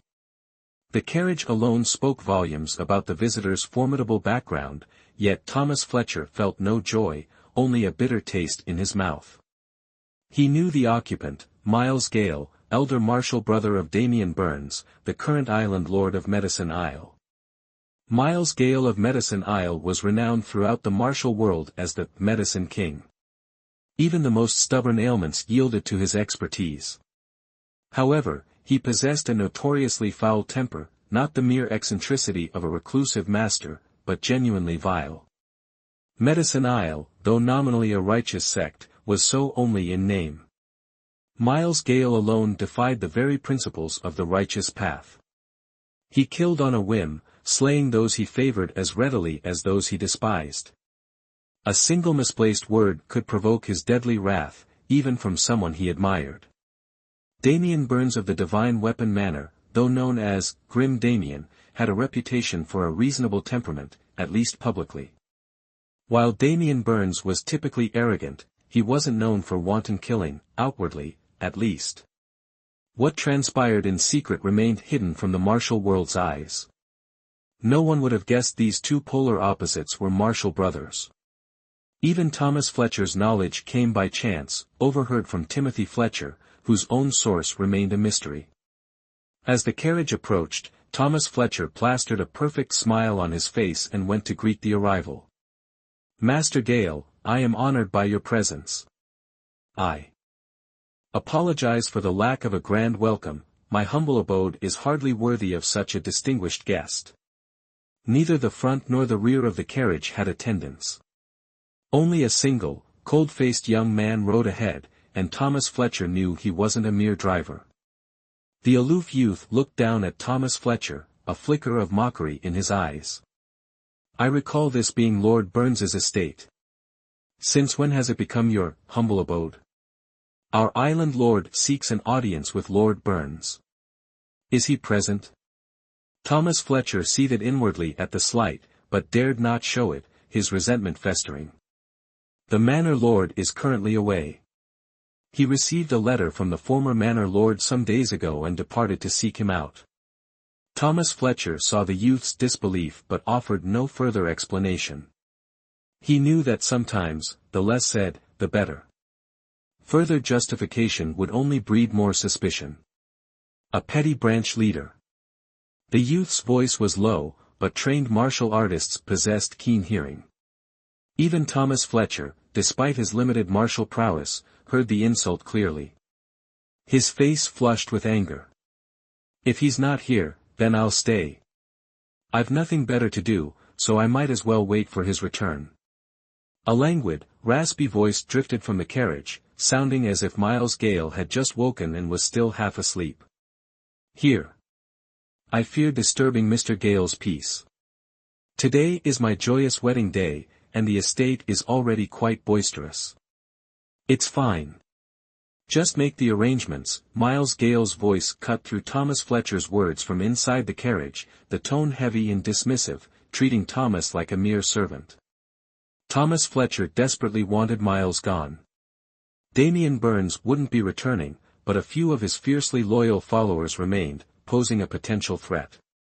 These individuals were cunning and formidable, each a challenge to deal with. Two of them were currently searching for Damien, a search that would inevitably prove fruitless. Thomas couldn't risk keeping these loyalists around. He had already dispatched assassins to eliminate the two searching for Damien, hoping their success would bring him some peace of mind.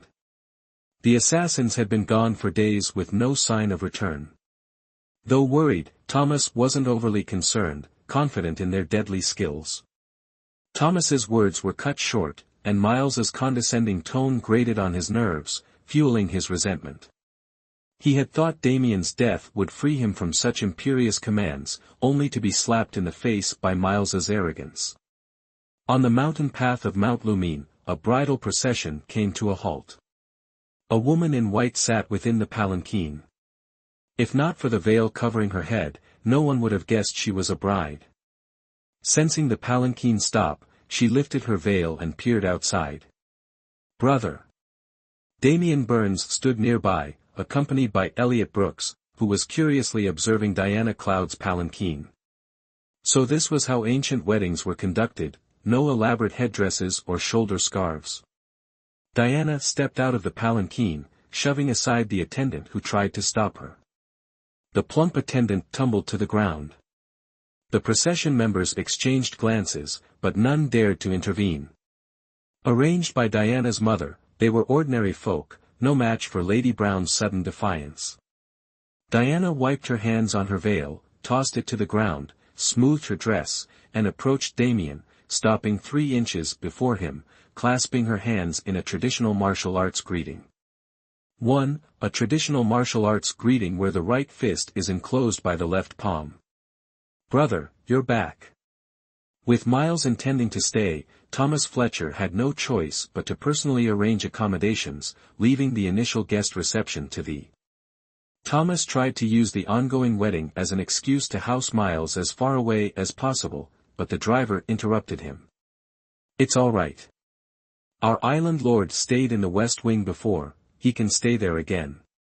Miles didn't respond, seemingly accepting the suggestion. Thomas's plan thwarted, he arranged for Miles to stay in the West Wing and hurried back to the main courtyard. The guests had arrived, filling the seats in the front hall. At the head table, beside Swift Rabbit of the Void Insect sect, sat a moderately ranked elder dispatched by the Wind and Moon Pavilion. Elder, all the guests have arrived. The steward reported, standing beside Thomas Fletcher. Thomas Fletcher nodded, glanced towards the flowing light mountains, then looked up at the sun's position, frowning as he spoke. Why haven't they arrived yet? Perhaps the mountain path is difficult. The madam invited common folk, it's understandable if they're delayed. Hearing Thomas Fletcher's words, the steward replied, but a slight worry gnawed at him. The flowing light mountains weren't far. Even with a slight delay, it shouldn't be this late. After Thomas Fletcher turned to greet the guests, the steward beckoned a guard and instructed him to investigate the situation. Although slightly anxious, the steward wasn't overly concerned. Despite Damien Burns's remaining loyalists within Divine Weapon Manor, the matter, initiated by the madam, was settled. The wedding feast continued. Since the bride hadn't arrived, the banquet couldn't officially begin, so Thomas Fletcher conversed with the guests. Despite the outward pleasantries, he held these guests in low regard. In his eyes, despite many hailing from righteous sects, they were insignificant in the martial world. He, though previously unknown, now held the position of elder within Divine Weapon Manor, managing a fifth of its operations. Although he had betrayed Damian Burns, Burns was dead. Once news of his death spread, the leaderless Divine Weapon Manor would inevitably crumble. Dealing with Burns's loyalists was only a matter of time. Those who collaborated with him had made a pact: once Divine Weapon Manor fell, the spoils would be divided equally. He had never met the madam, but suspected she knew something and, fearing for her life, married her daughter to him. She was merely a woman clinging to survival. However, Diana Cloud was indeed a beauty, pursued by countless talented young men in the martial world. He hadn't made a bad bargain. The more he thought about it, the happier he became. During his conversations, he even laughed genuinely a few times. But his mirth was about to vanish, for Lance Green and Walter White had arrived. Ah! We made it just in time. We rushed here, see, we're not late. Lance Green exclaimed dramatically, leaning heavily on Walter White as if utterly exhausted.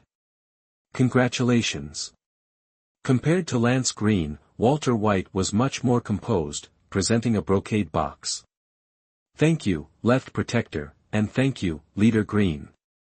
Thomas Fletcher accepted the box with both hands, feigning respect, then turned and handed it to the steward. Take this to the bridal chamber. As he turned away, Thomas Fletcher's and the steward's expressions darkened. Fletcher mouthed 2 words silently, the steward nodded and departed. Turning back, Thomas Fletcher's face was etched with worry. Protector, Leader Hall, during your travels, did you find any trace of the Manor Lord? Thomas Fletcher's voice was low, but those present, all skilled martial artists, had keen hearing. The question hung in the air, silencing the crowd, all ears straining to hear the answer. What's going on? There wasn't this much chatter about Damian Burns, the head of the Burns clan estate, before. Does this mean something's happened to him? Walter White, a man of few words, remained silent, leaving Lance Green to answer. Leaning against Walter, his expression unchanged, Lance simply waved a hand dismissively. Of course, we found him. The head of the clan had some pressing matters to attend to and left without notice. Now that those matters are resolved, he's returned, though he's afraid he'll miss Master Fletcher's wedding. The eavesdropping onlookers immediately understood. A sudden, unexplained departure due to urgent business was certainly plausible.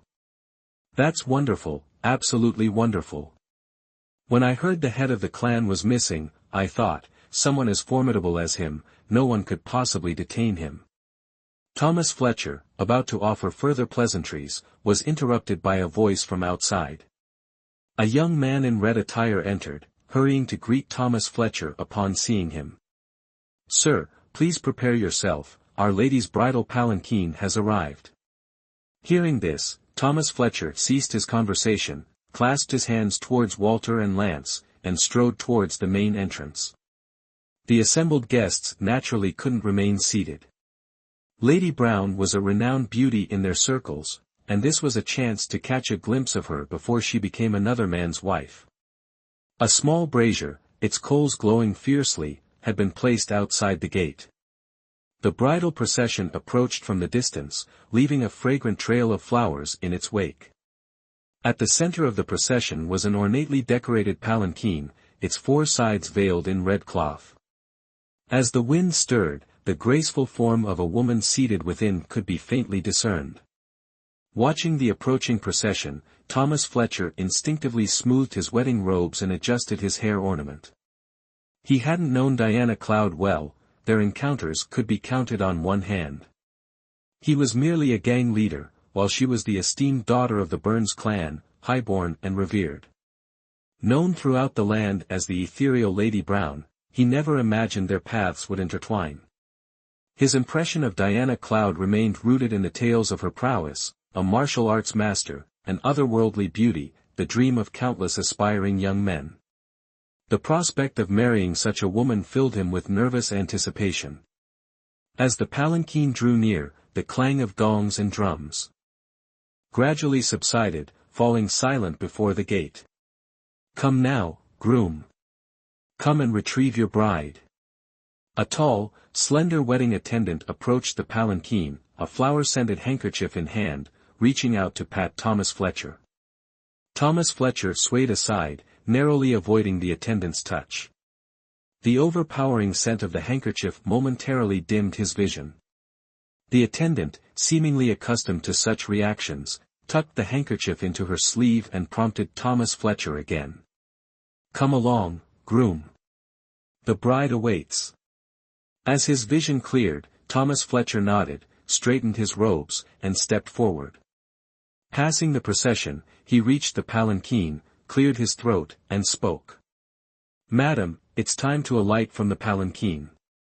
With that, Thomas Fletcher lightly stepped towards the bridal palanquin, anticipating the emergence of its occupant, eager to behold Lady Brown's countenance. From within the red silk curtains, a jade-like hand extended, each finger slender and graceful, clearly belonging to a woman of exquisite beauty. Witnessing this delicate hand, Thomas Fletcher's initial apprehension lessened considerably. He took a small step forward, reaching out to grasp the jade hand. But the situation abruptly changed.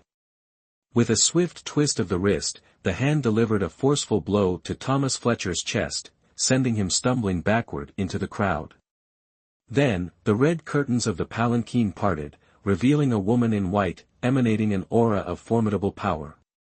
Her clear voice resonated with barely contained fury. "You filthy wretch! You dare to dream of the eldest daughter? You've grown tired of living." The woman in white bore a resemblance to Diana Cloud, though not as striking in appearance. Still, she was a beauty, pleasing to the eye. What clashed most with her delicate features was her fierce demeanor, like a tigress poised to strike. Her eyes glared at Thomas Fletcher with predatory intensity. Thomas Fletcher's martial arts skills were unremarkable, bordering on mediocre, while the woman before him clearly possessed considerable prowess. The blow sent him sprawling into the crowd, a mouthful of blood erupting from his lips, though it went largely unnoticed against the crimson of his wedding attire. At that moment, the steward appeared, rushing to Thomas Fletcher's side and helping him up, his concern evident. After assisting Thomas Fletcher to his feet, the steward gestured, and in a blink, more than 10 guards surrounded the wedding procession, their eyes fixed on the woman in white like hawks eyeing their prey. Supported by the steward, Thomas Fletcher coughed twice before raising his head to glare at the woman, his eyes blazing with murderous intent. He knew this woman. She was another hall leader of the Divine Weapon Mountain stronghold. Within the stronghold, apart from the sect leader and the 2 guardians, the 4 hall leaders held the highest authority. Lance Green and the woman before him were among them.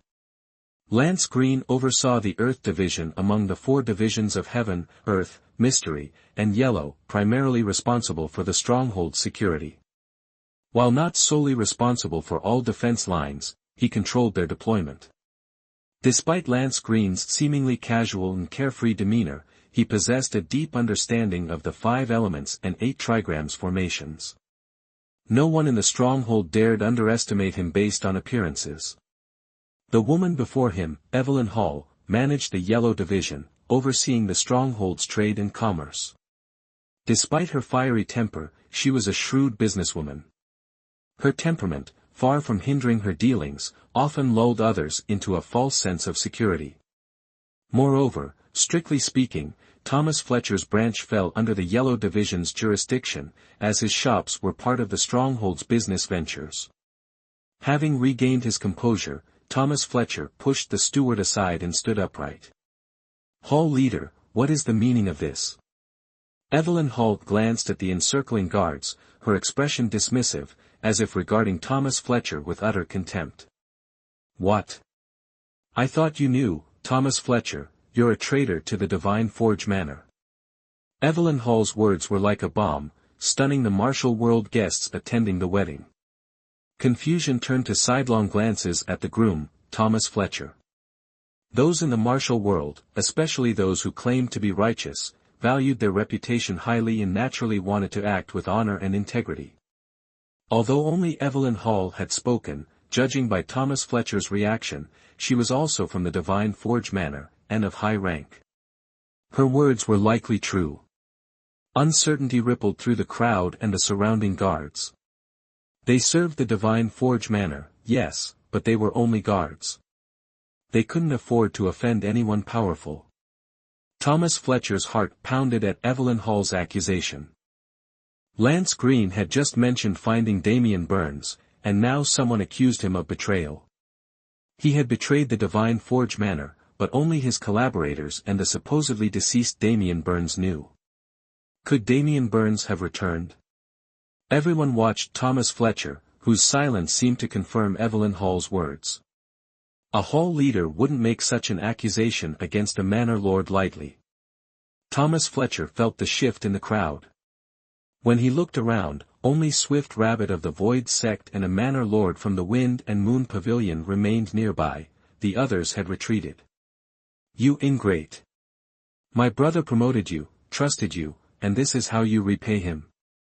Today, I avenge him and end your treacherous life. With that, Evelyn Hall unsheathed a white whip from her belt, lunged at Thomas Fletcher, and lashed out. The steward, showing unexpected loyalty to Thomas Fletcher, intercepted the whip with his bare hands. Leader Hall, don't bully him. Everyone gasped. The steward's voice, previously raspy and old, now sounded younger, almost like Thomas Fletcher's. Lance Green and Walter White watched in stunned silence, but Evelyn Hall showed no surprise. She retreated a few steps, and the tip of her whip flickered, revealing a small, concealed blade. Evelyn Hall yanked the whip back, the steward released it without resistance. Evelyn Hall regained her footing, eyes blazing, ready to attack again. By now, Walter White and Lance Green had reached her side. Evelyn, wait. Walter White stopped her, turning to the steward. Wait for what? Let me kill him. Anyone associated with Thomas Fletcher is scum. Evelyn Hall fumed, itching to strike the steward down.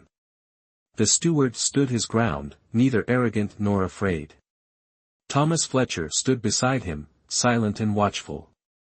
Timothy Fletcher, your patience is wearing thin. A sigh echoed through the air. The steward's calm demeanor cracked as he turned towards the source of the voice. A sigh came, the calm expression of the butler suddenly changed, he turned his head to look in the direction of the sound. At the gates of Serenity Mental Hospital, a man in dark robes stood, Damien Burns. Damien Burns smiled down at the people below, not appearing suddenly, but as if he had always been there. The Right Protector. What does this mean? Evelyn Hall still didn't understand. From the manor lord's words, it seemed the steward before them, despite his tall stature and wrinkled face, was Timothy Fletcher. It means we've all been played by the Right Protector. Lance Green pulled Evelyn Hall closer, glaring at the steward with a look of pure hatred. If it weren't for him, everyone at Serenity Manor would still believe Timothy Fletcher to be a kind and honest man. Even though Timothy Fletcher doted on his younger brother, he was always cautious in his actions. Even Thomas Fletcher's promotion was due to his business acumen. The onlookers erupted in a cacophony of disbelief at Damien Burns's words. The Right Protector of Serenity Manor was a renowned martial arts master, known for his honorable conduct and chivalrous reputation. No one expected this. Remove your mask. Walter White stepped forward, hands clasped behind his back, and stared at the steward. Timothy Fletcher, recovering from his initial surprise, sighed softly and reached behind his ear. He pulled, and a thin, cicada-wing-like human skin mask peeled away. Timothy Fletcher's appearance was almost identical to Thomas Fletcher's, yet strangely, they wouldn't be mistaken for each other. While Thomas Fletcher possessed a scholarly air, Timothy Fletcher exuded a more, jianghu, underworld/martial arts world, aura. Timothy Fletcher carried himself with the distinct presence of someone from the Jianghu. He stood calmly, yet his presence commanded attention. Lance Green narrowed his eyes, examining the human skin mask in Timothy Fletcher's hand with morbid fascination. But as he looked closer, a flash of rage ignited in his eyes. You used a real person to make a mask. A mask made from a human face, the skin flayed alive, the original owner could not have survived. Lance Green's words shocked everyone. The gazes directed at Timothy Fletcher became considerably more hostile. Lord Burns. Swift Rabbit stepped forward, bowing his hands towards Damien Burns at the gate. Lord Burns, this is an internal matter of your esteemed sect, and we outsiders shouldn't interfere. However, Timothy Fletcher's act of taking a life to create a human skin mask is truly heinous. We implore you to administer appropriate justice. Damien Burns looked down at Swift Rabbit from his position at the gate, then turned to Timothy Fletcher and sighed. Seize Thomas Fletcher and Timothy Fletcher. As soon as Damien Burns gave the order, Walter White reacted instantly, lunging forward to strike Timothy Fletcher with a palm strike. This time, Timothy Fletcher didn't dare meet the attack head-on as he had with Evelyn Hall. He hastily retreated, shoving Thomas Fletcher forward with a palm strike. Thomas, go. Before Timothy Fletcher could finish speaking, Walter White's next attack arrived, forcing him to continue dodging. Thomas Fletcher, propelled forward by the palm strike, understood the situation. Remaining would only hinder his brother, so he prepared to flee. The guards, who had previously surrounded the wedding procession, now advanced and encircled him, their weapons pointed menacingly. I won't let you escape. Evelyn Hall, her temper flaring, lashed out with her whip. Thomas Fletcher could only dodge clumsily. John's martial arts skills were no match for Evelyn Hall's, he could only barely defend himself, unable to counterattack. As Evelyn Hall pressed her attack, a figure suddenly emerged from the surrounding guards, grabbed Edward Foster, and hurled several small daggers towards Evelyn.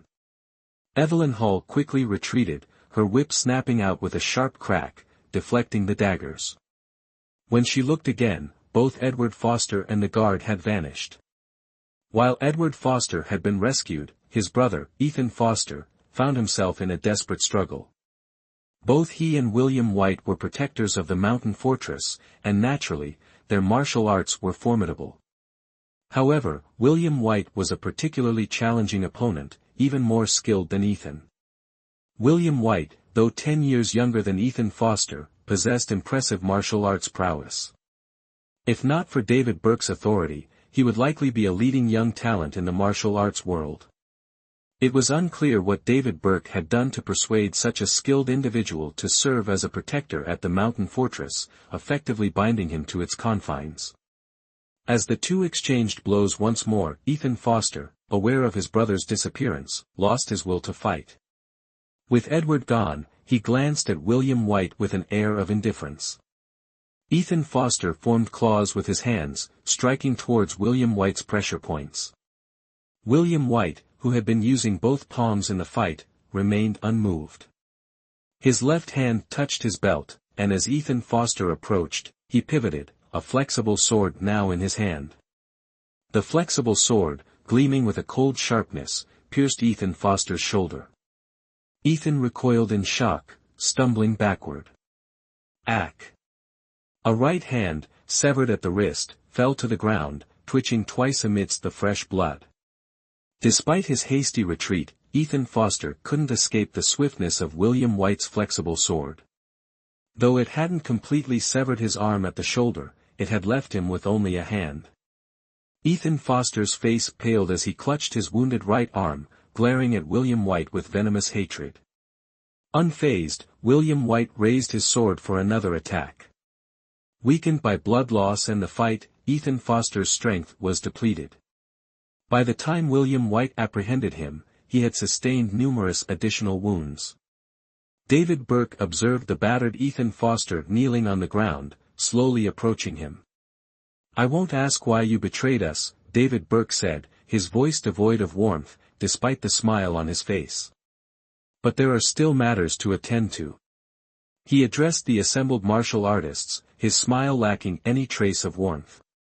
Everyone, Ethan Foster, traitor to the mountain fortress, has been captured. This is an internal matter of the mountain fortress. Do any of you have any objections? The crowd shook their heads. Though they represented various sects, none held positions of significant authority, and even if they had objections, they likely wouldn't dare voice them. David Burke nodded, then turned and gave an order, "Take Ethan Foster to the Hidden Precepts Hall." "Yes, Fortress Lord." William White obeyed, personally escorting Ethan Foster away.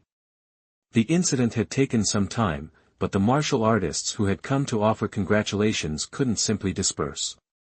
After all, they were guests, and they had brought gifts. They were certainly not worthy of Damian Burns's personal attention, so Lance Green stepped forward. He had a good personality, always wore a smile, and was very charismatic. The gangsters at the party were quickly charmed by him, forgetting the previous incident. However, despite moving on, a lingering thought remained in everyone's minds, a thought they couldn't quite articulate. Meanwhile, in the side courtyard of the Divine Weapon Manor, Elliot Brooks sat reading, his head bowed, habitually turning pages with his left hand while his right rested on his knee, taking his own pulse. Miles Gale sat opposite him, taking Elliot's pulse. As Damian Burns entered, Miles Gale withdrew his hand, wiped it with a white silk handkerchief, and set the handkerchief aside. Ash Waters. Walking to the stone table, Damian Burns called out, only receiving a nod from Elliot Brooks, who then returned to his book. "Well?" Damian Burns sat down next to Elliot Brooks before addressing Miles Gale. "His constitution is extremely weak, his foundation poor. He must have received proper care before, but the medicine likely wasn't suited to his ailment." Miles Gale brushed off his clothes, took a sip of the tea on the table, then frowned and set it back down. "Is that all?" Damian Burns frowned. He hadn't expected Miles Gale to return, but his arrival was timely, as he could potentially explain why the young man wasn't affected by his poison. However, Miles Gale's answer was clearly unsatisfactory. "Of course. He's not like ordinary people, even an average person's body is better than his. He was probably pampered from a young age, otherwise, with his constitution, he would either be dead or chronically ill." Miles Gale, clearly displeased by Damian Burns's dissatisfaction, nevertheless explained further. "If you truly want to know why he's not affected by you, just hand him over to me, and I can certainly research it thoroughly and tell you." "Absolutely not." Damian Burns rejected the proposal without hesitation. Ash Waters was the only person unaffected by his poison. If he were handed over to Miles Gale, his survival would be questionable.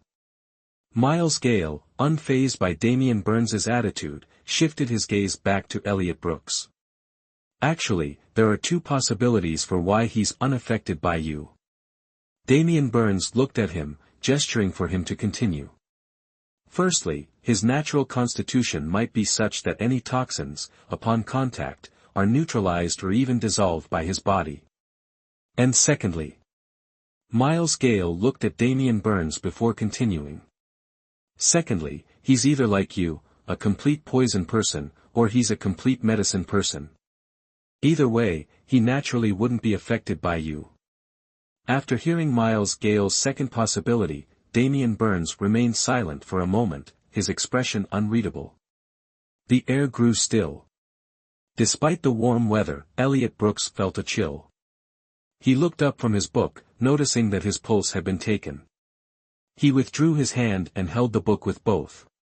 "However, I just checked, and while his body has accumulated a jumble of medicines, he's neither a poison person nor a medicine person. It's just the result of taking random medicines in the past. He must have been born this way." As for the sudden chill in the air, Miles Gale acted as if he hadn't noticed, only speaking these words after a long, tedious pause. The air, which had turned cold in an instant, warmed up again.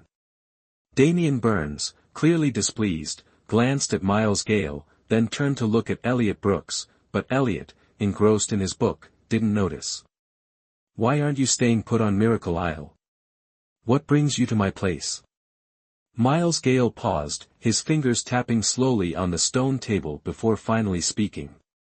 "I'm looking for someone.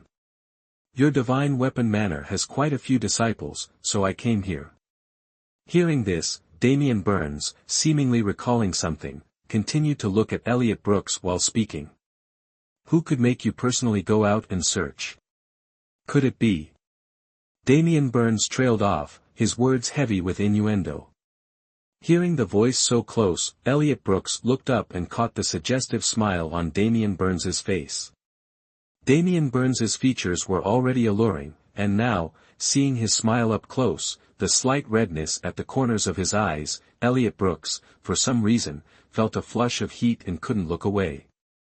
Thump, thump. Elliot Brooks could hear his own heartbeat, pounding in his ears, making him feel strangely tense. It's Stephen Clark. After waking up, he somehow managed to escape multiple layers of security and get out. Damian Burns, still looking at Elliot Brooks, spoke without lifting his head. "Him? Weren't we told he was in a coma? Now that he's awake, you're searching for him. Don't tell me you actually intend to marry him."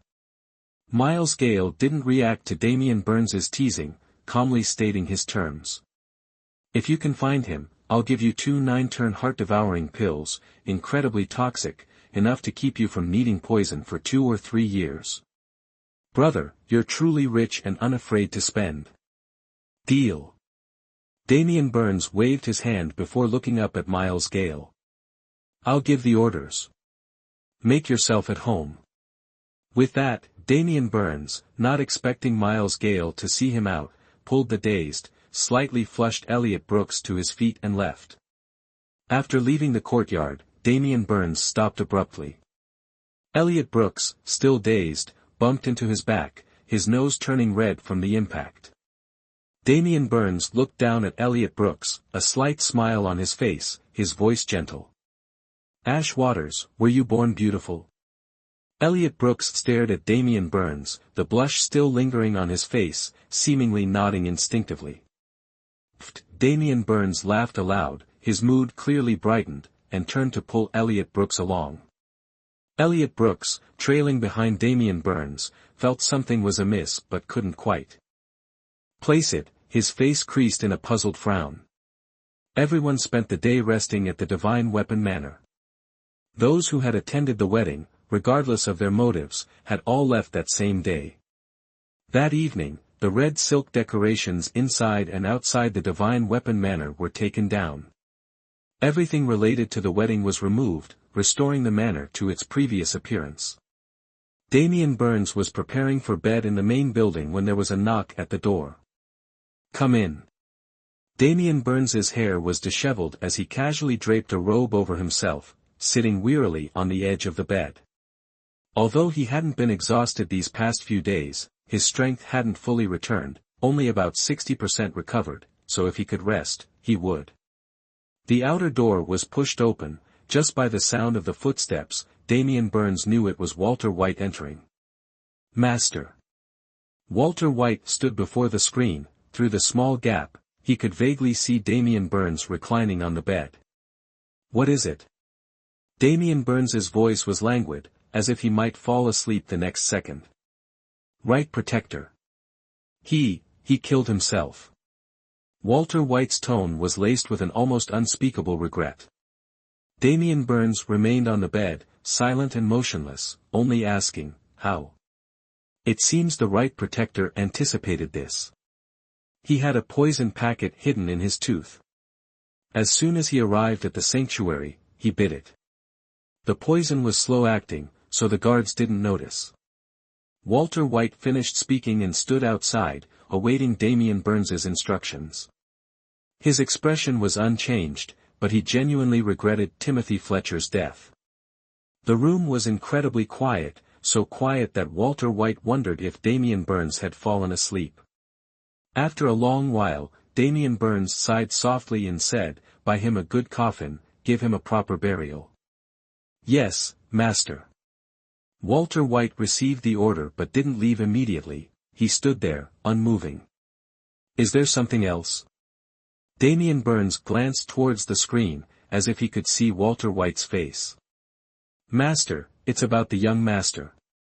Speaking of Elliot Brooks, Walter White hesitated slightly. What are your intentions, master? Him. Damian Burns finally reacted, his eyes opening at last. Master, if I may speak frankly, even the right protector betrayed us. This young master's origins are unknown. Not to mention anything else, just one glance at the entry-level divine weapon, and he was able to create such a powerful hidden weapon. I fear, Walter White trailed off, but Damian Burns understood what he meant.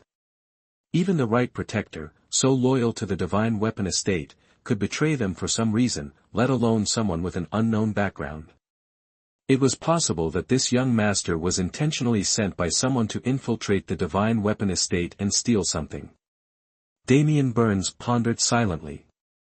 How could he not know that Ashwater's arrival was too coincidental, arriving when he was severely injured? Even the few words used to describe him were a reminder. Crucially, this young man wasn't afraid of his poison. This alone exposed Damian Burns's vulnerability. Someone isolated for so long, unable to be close to others, yearned most for someone to approach without reservation. Like a man wandering in the desert, at the point of unbearable thirst, suddenly discovering a spring. Even knowing the water might be dirty, might be poisoned, he couldn't resist taking a drink. Even if it meant death by poison, it would be worth it. Damian Burns couldn't deny his current state. When he discovered Ashwaters wasn't afraid of his poison, his hands seemed to itch to touch the young man, to draw closer, to pull him near. It was a dangerous sentiment, not just because the youth's appearance was pleasing to his eye, but simply because this young man was the only one who could get close to him.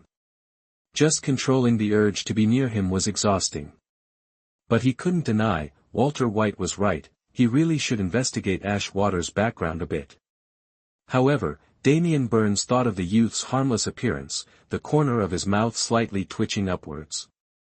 This boy truly didn't seem like a spy sent to watch him. Yes, I understand your meaning. I'll handle it.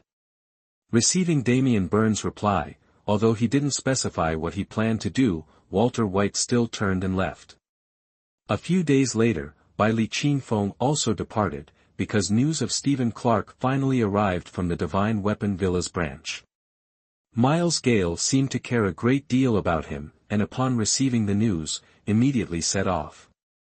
As for the matter of the Divine Weapon Villa's right protector's rebellion, no one mentioned it. Even within the Divine Weapon Villa, although some had good relationships with Timothy Fletcher, it didn't cause any ripples. Damian Burns hadn't yet returned to the Divine Weapon Villa's mountain, remaining in the Divine Weapon Villa, spending most of his time with Elliot Brooks. Damian Burns had just returned, and still had a lot to do, but he continued to bring the matters needing his attention to Elliot Brooks' side. Elliot Brooks was often lost in thought, but when focused, he was quite endearing. For example, he could always finish reading one book after another from the Divine Weapon Villa's collection. Sometimes, if he didn't understand something, he would reread it several times, but never asked Damian Burns for clarification. After a few days, Damian Burns finally had to leave. Elliot Brooks, for some reason, felt a sense of relief, then continued reading. However, unexpectedly, with Damian Burns' departure came Lance Green's arrival. The relief Elliot Brooks felt was replaced with tension, not from anxiety, but annoyance. My. Young master, you're truly amazing. You finished reading so many books. Goodness. You read so quickly, young master. Do you understand it all? I can teach you. Oh dear. Aren't you tired, young master? If I read so many books, my head would be splitting. Slam. Elliot Brooks slapped the book on the table, raising his head to look at Lance Green. Though his perpetually dreamy eyes didn't express irritation, his inability to contain it was quite clear. Huh. Aren't you going to read any more, young master? Perfect timing then. It's almost noon, let's go eat. While the villa master is away, how about I tell the kitchen to prepare something special for us? Seeing Elliot Brooks put down the book, Lance Green cheerfully approached, counting on his fingers what he wanted to eat. Elliot Brooks glared at Lance Green. He still hadn't adjusted to Lance Green's sunny disposition. How could someone be so perpetually cheerful? Most importantly, this man's mouth seemed as if it would split open, constantly chattering. Talking so much, wasn't his mouth dry, his throat parched? Moreover, his incessant chatter was incredibly annoying. His ears were about to explode. However, if this man was going to be so boisterous, perhaps he could be given something to do. Lance Green was still talking non-stop, when he suddenly noticed Elliot Brooks begin to grind ink, then pick up a brush and write a few words on paper. He couldn't help but be curious. "Young master, what are you doing?" Lance Green leaned over to look at the words Elliot Brooks was writing. Water splashed onto the schwunching paper as Edward Bishop paused thoughtfully after writing each name, then continued. Looking at the writing on the paper, Liam Green couldn't help but frown. The young master's handwriting was atrocious. If his own penmanship weren't so poor, he might not have understood a single word. Liam Green's frown deepened as he scanned the list. Among the items Edward Bishop had written, including those he'd previously used to modify the silver needle darts, were several new additions. Having carefully detailed the required materials, Edward Bishop gently blew on the ink to dry it before presenting the list to Liam Green, his gaze fixed intently on him. Liam Green thought, the small beads he made last time were already dangerous. Now, with these new materials, they might be even more hazardous. "If the master finds out, won't he have my hide?" he exclaimed. "Young master, this." Seeing Liam Green hesitate to accept the list, Edward Bishop pushed it closer until the corner of the paper touched Liam Green's nose, effectively cutting him off. Liam Green tilted his head back slightly, meeting Edward Bishop's blinking eyes. He finally understood how David Brown had felt the first time he met the young master. The urge to reach out and ruffle the boy's hair was almost overwhelming. In the end, Liam Green resigned himself to taking the list, a pained expression on his face as he exited the grand gates of the Divine Armory estate. David Brown, having been away for several days, was greeted by the sound of an explosion emanating from the young man's courtyard upon his return to the Divine Armory estate. Although the explosion wasn't particularly loud, the sound was all too familiar to David Brown, prompting him to swiftly enter the courtyard using his qigong. Upon arrival, David Brown found Liam Green and Alex White standing together. Liam Green held several small, round metal pellets, while not far from them, a small crater marred the ground. "What are you two doing?" David Brown inquired, his voice low and his eyes narrowed at them. Liam Green, initially fascinated by the pellets in his hand, nearly dropped them in fright. "Master, you're back." I still have unfinished business. I'll take my leave now." With that, Liam Green thrust the pellets back into Edward Bishop's hands, carefully maneuvering around David Brown before fleeing the scene. David Brown didn't bother calling him back. Punishment, when due, would be meted out eventually. Noticing Edward Bishop hadn't moved, he asked, "Alex White, don't you have anything to say?" Edward Bishop considered this for a moment, realizing he had nothing to say. Adam Gray seemed angry, but why? Hadn't he said he'd come to find him to play? Seeing Edward Bishop remain motionless, David Brown's expression hardened, an icy aura radiating from him. Edward Bishop was equally displeased. What was this? First, the silent treatment, and now this icy demeanor. What kind of person was Adam Gray? Edward Bishop walked over to David Brown, placed the pellets in his hand, then turned and went back to his room, slamming the door shut with a resounding bang. David Brown looked down at the round metal pellets in his palm, then at the closed door, and suddenly found himself laughing in exasperation. Wasn't this young man a bit too capricious and lacking in self-awareness? He simply felt these objects were too dangerous, unsuitable for play. Moreover, wasn't the young man aware that for many days now, he had been eating his food, wearing his clothes, and living under his roof? Simply put, he was the boy's benefactor, wasn't he? Did anyone treat their benefactor like this? Apparently, Edward Bishop did. John Smith slipped the iron pellet into his sleeve and strode a few steps to knock on the door.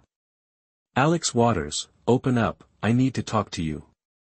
John Smith knocked, and heard footsteps echoing within, something clattering against metal. The door opened to reveal David Brown, standing stiffly, his eyes fixed on John. John Smith. He felt a sudden urge to ruffle the boy's hair. "Aren't you going to let me in?" David tilted his head, allowing John to enter, but his expression remained impassive. John Smith felt a surge of amusement. He'd always found the youth somewhat dazed, never having seen him angry. This aloofness only made him want to tease him more. Inside David's room, John immediately understood the source of the earlier clatter, a wooden crate beside the table, filled with a dozen or so finger-thick steel rods. More steel pieces lay on the table, next to a hand-sized sharpening stone, under which a rod was pressed, as if David had been sharpening it. David sat down at the table, ignoring John and picking up the steel rod to continue sharpening. John Smith picked up a rod and examined it. It was hollow, sharpened only on the outside, the interior remaining rough and unfinished. "What are you making, Alex?" John Smith sat as close to David as possible, watching him meticulously sharpen the rod. At John's question, David set down the rod and picked up a book, flipping to a page which he showed to John. John Smith looked down at the illustrated book, depicting various weapons. This page showed a paper fan, with notes on how it could be weaponized. "John Smith, he probably means the fan ribs aren't made like this." John Smith gathered the fan ribs, tossed them back into the crate, and then threw in the steel rod and sharpening stone from David's hand. "Don't tire yourself out. Leave this to me, I can do it for you." David, about to glare, paused at John's words, looking skeptically at John's hands, which didn't look capable of crafting fan ribs. Seeing David's doubt, John pointed to the book on the table. "The divine weapon manner isn't called that for nothing." "Oh, all right." David looked at John. "So, that's what you wanted to talk about? I thought you had something else." "Well, yes, but also this, I have to leave in a few days, and it might be for a while. Alex, do you want to come with me? You could see the world, experience the thrill of adventure." John Smith inquired, though he had already decided to take David along. Even if the youth refused, he'd find a reason to bring him. David nodded decisively, gesturing toward the steel rods in the crate before doing so. "You'll get these before we leave, of course." Seeing the boy agree, John Smith smiled and stood. "It's time for lunch. Let's eat together. Someone will clean up here." John Smith extended his hand towards David. David looked at the outstretched hand with no intention of taking it. In movies, only heroines held hands like that. He was a guy, he didn't need to. Elliot Brooks remained motionless as Damian Burns slowly produced an iron ball from his sleeve, dangling it before Elliot, then extending his hand once more. Elliot Brooks. This person has some nerve. Elliot Brooks finally reached out and took Damian Burns' hand, allowing Damian to place the iron ball back in his sleeve. "I said, after we get back, I'll find someone to play with Ash Waters. If Ash wants to play again, he can just come find me." Elliot Brooks. This person not only has nerve, but is also incredibly shameless. How did I not notice this before? Damian Burns didn't say why they were going out this time, and Elliot Brooks, as always, preferred silence, so he didn't ask. Up until the day of departure, Elliot Brooks remained diligently engrossed in his book, occasionally working on some small crafts. Since Damian Burns forbade him from playing with the iron ball, Elliot Brooks resorted to whittling pieces of wood in his spare time. By the day they left, he had carved a wooden container for crossbow bolts. Upon their departure, Damien Burns discovered that the young man, who owned practically nothing and whose clothes he had provided, was carrying a small bundle. Taking the opportunity to peek inside while Elliot was distracted, he found it filled with wooden pieces and a small set of tools. Only Lance Green and Evelyn Hall accompanied them on this trip. As for Walter White, due to the Wright protector situation and the lack of a replacement, he had to remain behind to manage affairs in their absence. As for whether anyone else followed them discreetly, that remains uncertain. True to Damien Burns' words, their journey proved interesting. Chongping Town, nestled beneath Mount Luming, offered many items unavailable in modern times. Their acquisitions in Chongping Town consisted mainly of snacks, all purchased by Lance Green. Elliot Brooks only looked up from his whittling when something genuinely novel caught his eye, spending most of the journey in the carriage carving wood. Throughout the journey, aside from whittling, Elliot Brooks felt he was forgetting something. But whenever he paused to consider it, Damien Burns would engage him in pointless conversation. Thus, in addition to discovering Damien Burns' audacity and shamelessness, Elliot also realized that, like Lance Green, he was a chatterbox. The journey proceeded in fits and starts.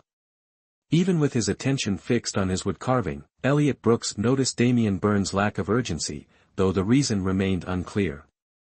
Elliot Brooks only briefly pondered this, his mind quickly returning to his carving.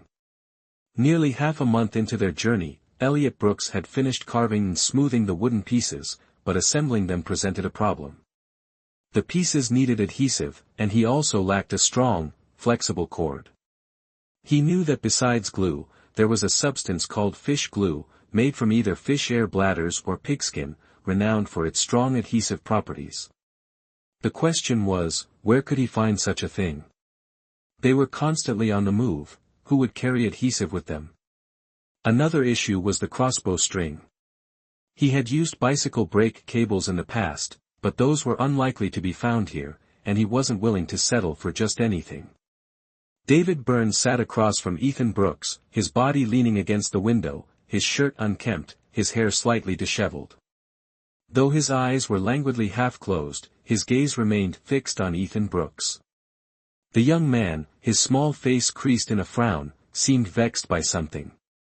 His usually dreamy eyes were now filled with frustration as he stared at the bamboo slip inside his small pouch. This youth, despite his reticence and seeming indifference to others, possessed a harmless aura. David Burns couldn't quite decipher his own thoughts. Despite Walter White's warning and his own unease, he couldn't seem to ignore the young man. He had initially intended to leave the youth in the villa, perhaps visiting occasionally when he was free, just to experience the feeling of human connection, but never to keep him close. The plan had been sound, but he couldn't bring himself to follow through. In those days, he felt an uncontrollable urge to be near the young man, which prompted him to devise an excuse to leave for a few days, hoping to subdue this feeling. Yet, the moment he left the villa and saw the youth, all his previous resolve crumbled. This trip, though not urgent, involved important matters. He couldn't fathom why he had decided to bring the youth along. Perhaps he truly needed someone he could be close to, someone he could interact with like normal people did, someone he could walk alongside without that ever-present 3-foot distance. David Burns was still lost in thought when Ethan Brooks, sitting opposite him, glanced over, tied his small pouch, and reached out towards him. Though his mind was racing, David Burns remained alert. Ethan Brooks's outstretched hand snapped him back to attention. "What's wrong?" "Ash Waters." Ethan Brooks's outstretched arm paused mid-air, then slowly retracted as he offered the small pouch. David Burns looked at the pouch. Although he could sometimes understand the youth's unspoken intentions, this time he was at a loss. Ethan Brooks moved closer, opened the pouch, took out 2 small wooden pieces, fitted them together, and looked at David Burns. David Burns shook his head. Ethan Brooks sighed, his lips moving soundlessly before he finally tied the pouch, placed it beside him, and picked up a book on basic mechanics. I'll wait until we rest and then talk to Lance Green. Though he's talkative, he understands me well. David Burns, why do I feel abandoned? After traveling for another half-day, they arrived at a new city called Azure Cloud City. Though the journey hadn't been overly tiring, David Burns decided to stay the night. After settling into their inn, Ethan Brooks sought out Lance Green. With a series of gestures, Lance Green responded with an "I understand" expression and hurried out. David Burns turned to watch, his expression unreadable, his mind filled with questions. What was going on? Lance Green returned quickly, laden with purchases. He carried a jar in one hand and a bulging bag slung over his shoulder. However, Lance Green didn't manage to deliver these items to Ethan Brooks. He encountered Lord Burns at Ethan's door and reluctantly handed everything over to David Burns. Knocking on Elias Baker's door, Elias saw Damien Barnes with mild surprise, but noticing the items in Damien's hands, he stepped aside to let him enter. The inn's upper room wasn't much different from a room at the craftsman's estate. Only smaller, and because of its size, the pile of wooden pieces Elias had on the table was quite conspicuous. Taking the items Damien brought and placing them on the table, Elias gestured to a nearby bench, inviting Damien to sit.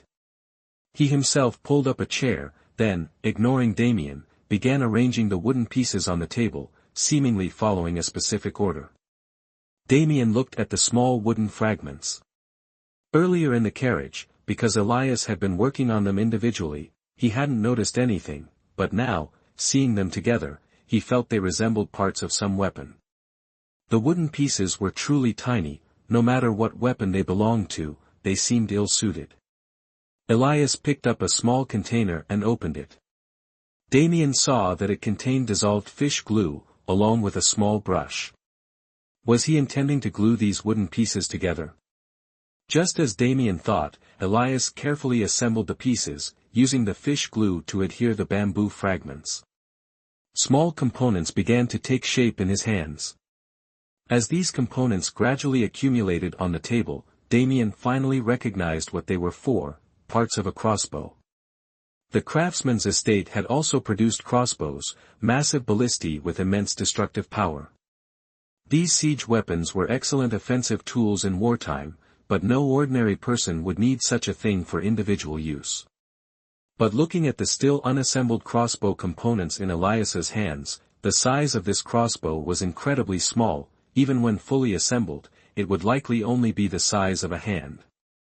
Moreover, judging by these components, this small crossbow had clearly been modified by Elias in several places. It would probably be very easy to handle, but its power remained unknown. By the time Elias had glued all the components together, night had fallen. Damien lit a candle and sat beside him.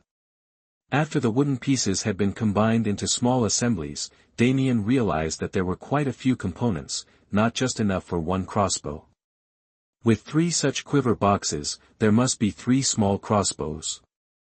Elias hadn't fully assembled the crossbows yet, only glued the components together and set them aside to dry.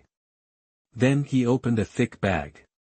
Inside were numerous ropes, hemp cords, cloth strings of all kinds, and even steel wires and silver threads.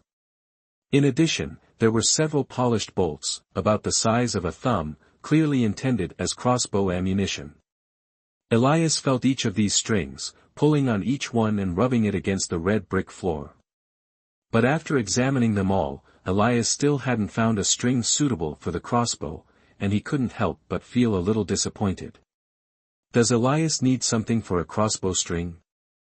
Damien, who had been silently observing Elias's work, noticed the disappointment on his face and couldn't help but ask. Elias nodded. He needed an extremely flexible crossbow string that wouldn't break easily, but none of these strings met his requirements. I know of something in Azureville that would be perfect for a crossbow string. Damien Burns's finger rested on the table, and in the candlelight, a faint blush colored the young man's face. Elliot Brooks looked at Damien Burns expectantly. If there wasn't a suitable crossbow string, wouldn't this explosion be a waste? It's late today. Let's eat and rest first. How about I take you to find a crossbow string tomorrow? Damian Burns noticed Elliot Brooks drawing closer, his small, round face clearly filled with anticipation and joy. This young man is usually so dazed, how can he show his emotions so clearly now? It's truly, utterly adorable. Damian Burns felt his hand itch, then couldn't resist lifting it to touch the young man's round face, gently pinching it after. Elliot Brooks. Damian Burns. Within Beechwood City, there weren't any stationed forces of renowned sects, but there were many smaller gangs, the largest of which was the Winter Plum Gang. The name sounded rather feminine, and indeed, within this gang, there were many women. The Winter Plum Gang hadn't been established for long. From its initial founding to its current notoriety, it had only been 5 years. Within the Winter Plum Gang, the most skilled martial artist was their leader, Marcus Hahn, but even in the Jianghu, he was only considered an average expert. Small gangs like this were countless in the Jianghu. Perhaps such gangs were born and destroyed every day. However, the reason the Winter Plum Gang was known to its master wasn't without its backstory. Firstly, the Winter Plum Gang had many women. Not only were they young and beautiful, but many of these women, even the most reckless individuals in the Jianghu, would instinctively show restraint towards them. Furthermore, the Winter Plum Gang had made significant contributions to Beechwood City. 3 sides of Beechwood City were surrounded by mountains. 5 years ago, bandits ran rampant. The bolder ones even rode into the city on horseback, robbing the poor citizens. At that time, the magistrate of Beechwood City was incompetent and didn't dare to report the situation to higher authorities. Men being robbed was one thing, but women suffered greatly. Many women with some beauty never returned after being taken. Some women within the city were even subjected to humiliation, and those who couldn't bear it took their own lives right there. The leader of the Winter Plum Gang, Marcus Hahn, wasn't born in Beechwood City. At the time, she was traveling north and south with relatives for business. When she arrived in Beechwood City and witnessed the tragic situation, she rallied many people to resist the bandits. Women were even more ruthless than men. After successfully wiping out the bandits' hideouts, Marcus Hahn established the Winter Plum Gang, protecting the area and earning even more prestige than the government. Early this morning, Marcus Hahn received a golden invitation card. Upon opening it, she discovered it was an invitation from the renowned master of the divine weapon manner, leaving her both honored and apprehensive. When Damian Burns arrived at the Winter Plum Gang, it was almost noon. Elliot Brooks and Evelyn Hall walked beside him, while Lance Green followed behind, carrying a long, silk-covered box. Marcus Hahn was a woman just past 20. She wore a red robe, her hair tied up in a neat, masculine style. Her appearance wasn't breathtaking, but she possessed a heroic aura. Standing there, she commanded attention. Elliot Brooks glanced at Marcus Hahn, then turned to look at Damian Burns in his dark robes, still feeling that Damian Burns appeared more feminine. "Lord Burns, I've long admired you. Please forgive my inadequate welcome." Marcus Hahn clasped their hands, a frank smile on their face. "Chief Marcus, you are too kind." Lance Green. The first half of the sentence was, of course, directed at Marcus Hahn. Damian Burns turned and gestured to Lance Green. Lance Green stepped forward, holding a brocade box, the smile on his face as bright and open as Marcus Hahn's. "Chief Marcus, this is a gift from our master." Marcus Hahn murmured their thanks, accepting the brocade box and opening it. Inside lay a long sword. The hilt, unadorned with elaborate carvings, was wrapped with a red tassel. The blade gleamed, sharp and bright under the sunlight. Beside the sword was a scabbard of intermingled black and red, also uncarved, bearing the mark of the divine weapon Mountain Manor. "Thank you, Lord Burns. I am very fond of this sword." Marcus Hahn expressed their gratitude again, their genuine pleasure evident. After handing the brocade box to a servant behind them, they turned to address everyone. "Please, come in." Inside the Hanmei clan, Elliot Brooks looked around curiously, noting that there were indeed far more women than men. From the entrance to their current seats, they had counted nearly 10 women but only one man. This young gentleman is quite handsome. Aren't the ladies of my clan beautiful? Marcus Han, seated in the main chair, observed the youth whose eyes, despite being seated, still darted around. The youth's harmless appearance didn't strike them as lecherous, but rather endearing. Lance Green, about to chuckle at Elliot Brooks' apparent naivete, was taken aback when the youth actually nodded. He pursed his lips, speechless.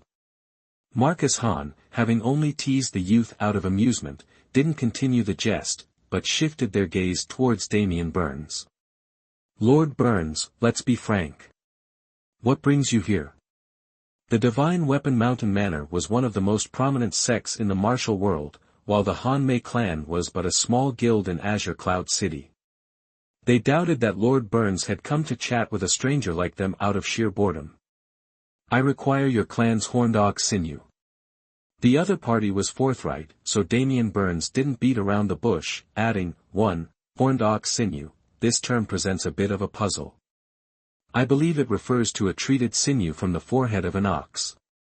Any further insights would be appreciated. Thank you, name your price, Chief Marcus. Damian Burns had explained to Elliot Brooks that horned ox sinew was the ideal material for crossbow strings. Although the sinew itself was common ox sinew, the method of its preparation was unique to the Hanmei clan. However, due to its limited applications, the horned ox sinew was not widely known. Hearing Damian Burns' words, Marcus Han was taken aback, then frowned. Damian Burns, observing this, also frowned. Does Chief Marcus think my manor cannot afford your price? Marcus Han gave a wry smile and shook their head. The Divine Weapon Mountain Manor is one of the most prominent sections. Of course, you can afford it, but does the Hanmei gang have some hidden difficulty? Evelyn Hall, also a woman, was quite fond of Marcus Han's personality. Seeing the slightly awkward atmosphere, she opened her mouth to ask a question. This time, Marcus Han nodded truthfully and said, this ox-horn crossbow is not a rare item, and its uses are not many, so our gang doesn't produce many each time. Originally, we still had plenty left these days, but who would have known that 3 days ago, all of our gang's ox-horn crossbows were stolen? Marcus Han looked at Damian Burns, a little distressed. Being able to interact with the Divine Armament Villa was naturally a good thing, but at this moment, she really didn't have any. Lord Burns, please forgive me. Although this ox-horn crossbow isn't used much, its creation is complicated. If Lord Burns is not in a hurry, please come back in half a month, and our gang will definitely present the ox-horn crossbow with both hands.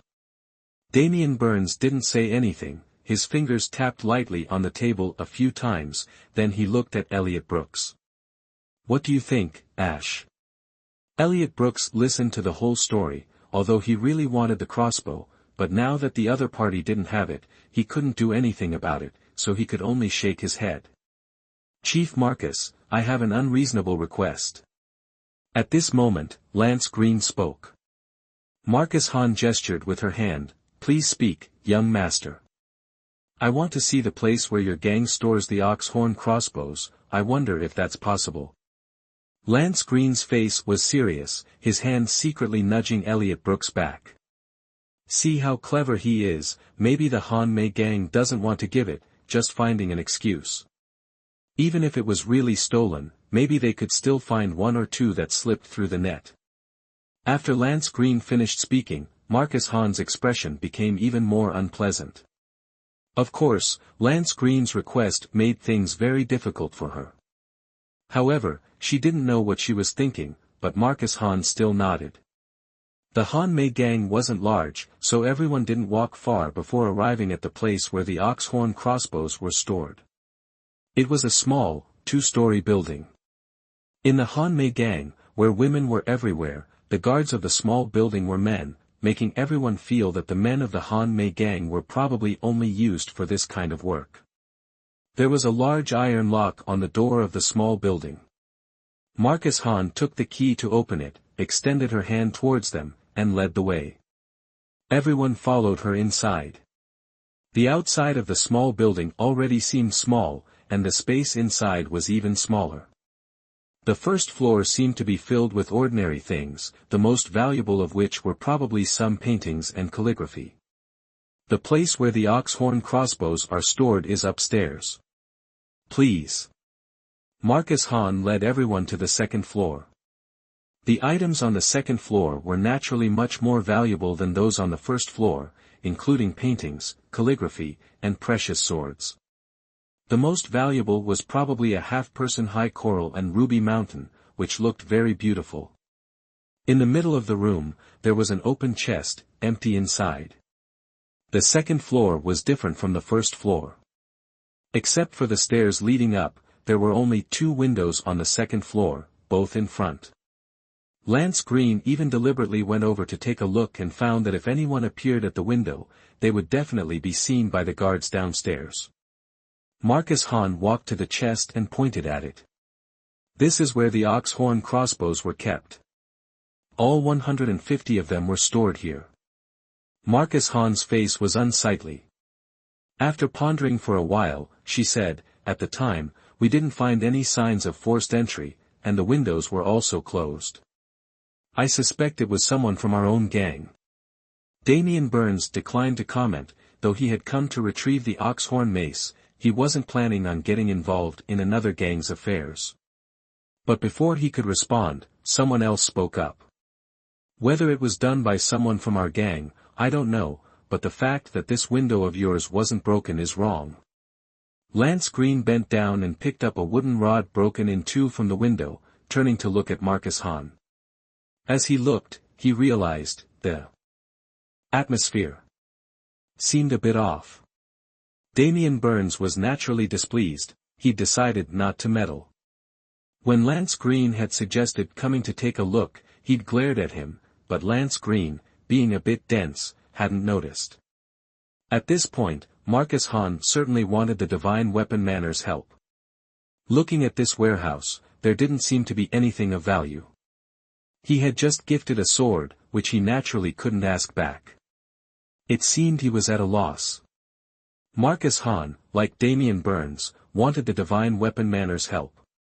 Seeing Damian Burns remaining silent, she was worrying about how to broach the subject. Lance Green's words were exactly what she wanted to hear. Meanwhile, Elliot Brooks remained quietly beside Damian Burns, his eyes constantly observing the items in the room. "I'm not sure what you mean by that, young master." Marcus Hahn smiled, clearly pleased that Lance Green had spoken. Damian Burns gave Lance Green a subtle glance. Upon receiving this look, Lance Green felt a shiver down his spine for some reason. The Manor Lord was radiating killing intent. So, should he still speak? If he continued, and the Manor Lord decided to deal with him, what then? Lance Green remained silent, the atmosphere becoming awkward and completely still. Elliot Brooks looked at Lance Green suspiciously, reaching out and tugging on Damian Burns's sleeve. "Speak." Damian Burns looked at Elliot Brooks, then turned to Lance Green. Lance Green finally relaxed, inwardly marveling at how effective the young master was. Without saying a word, he'd gotten the Manor Lord's agreement. Lance Green held out the broken wooden rod, fitting the 2 pieces together.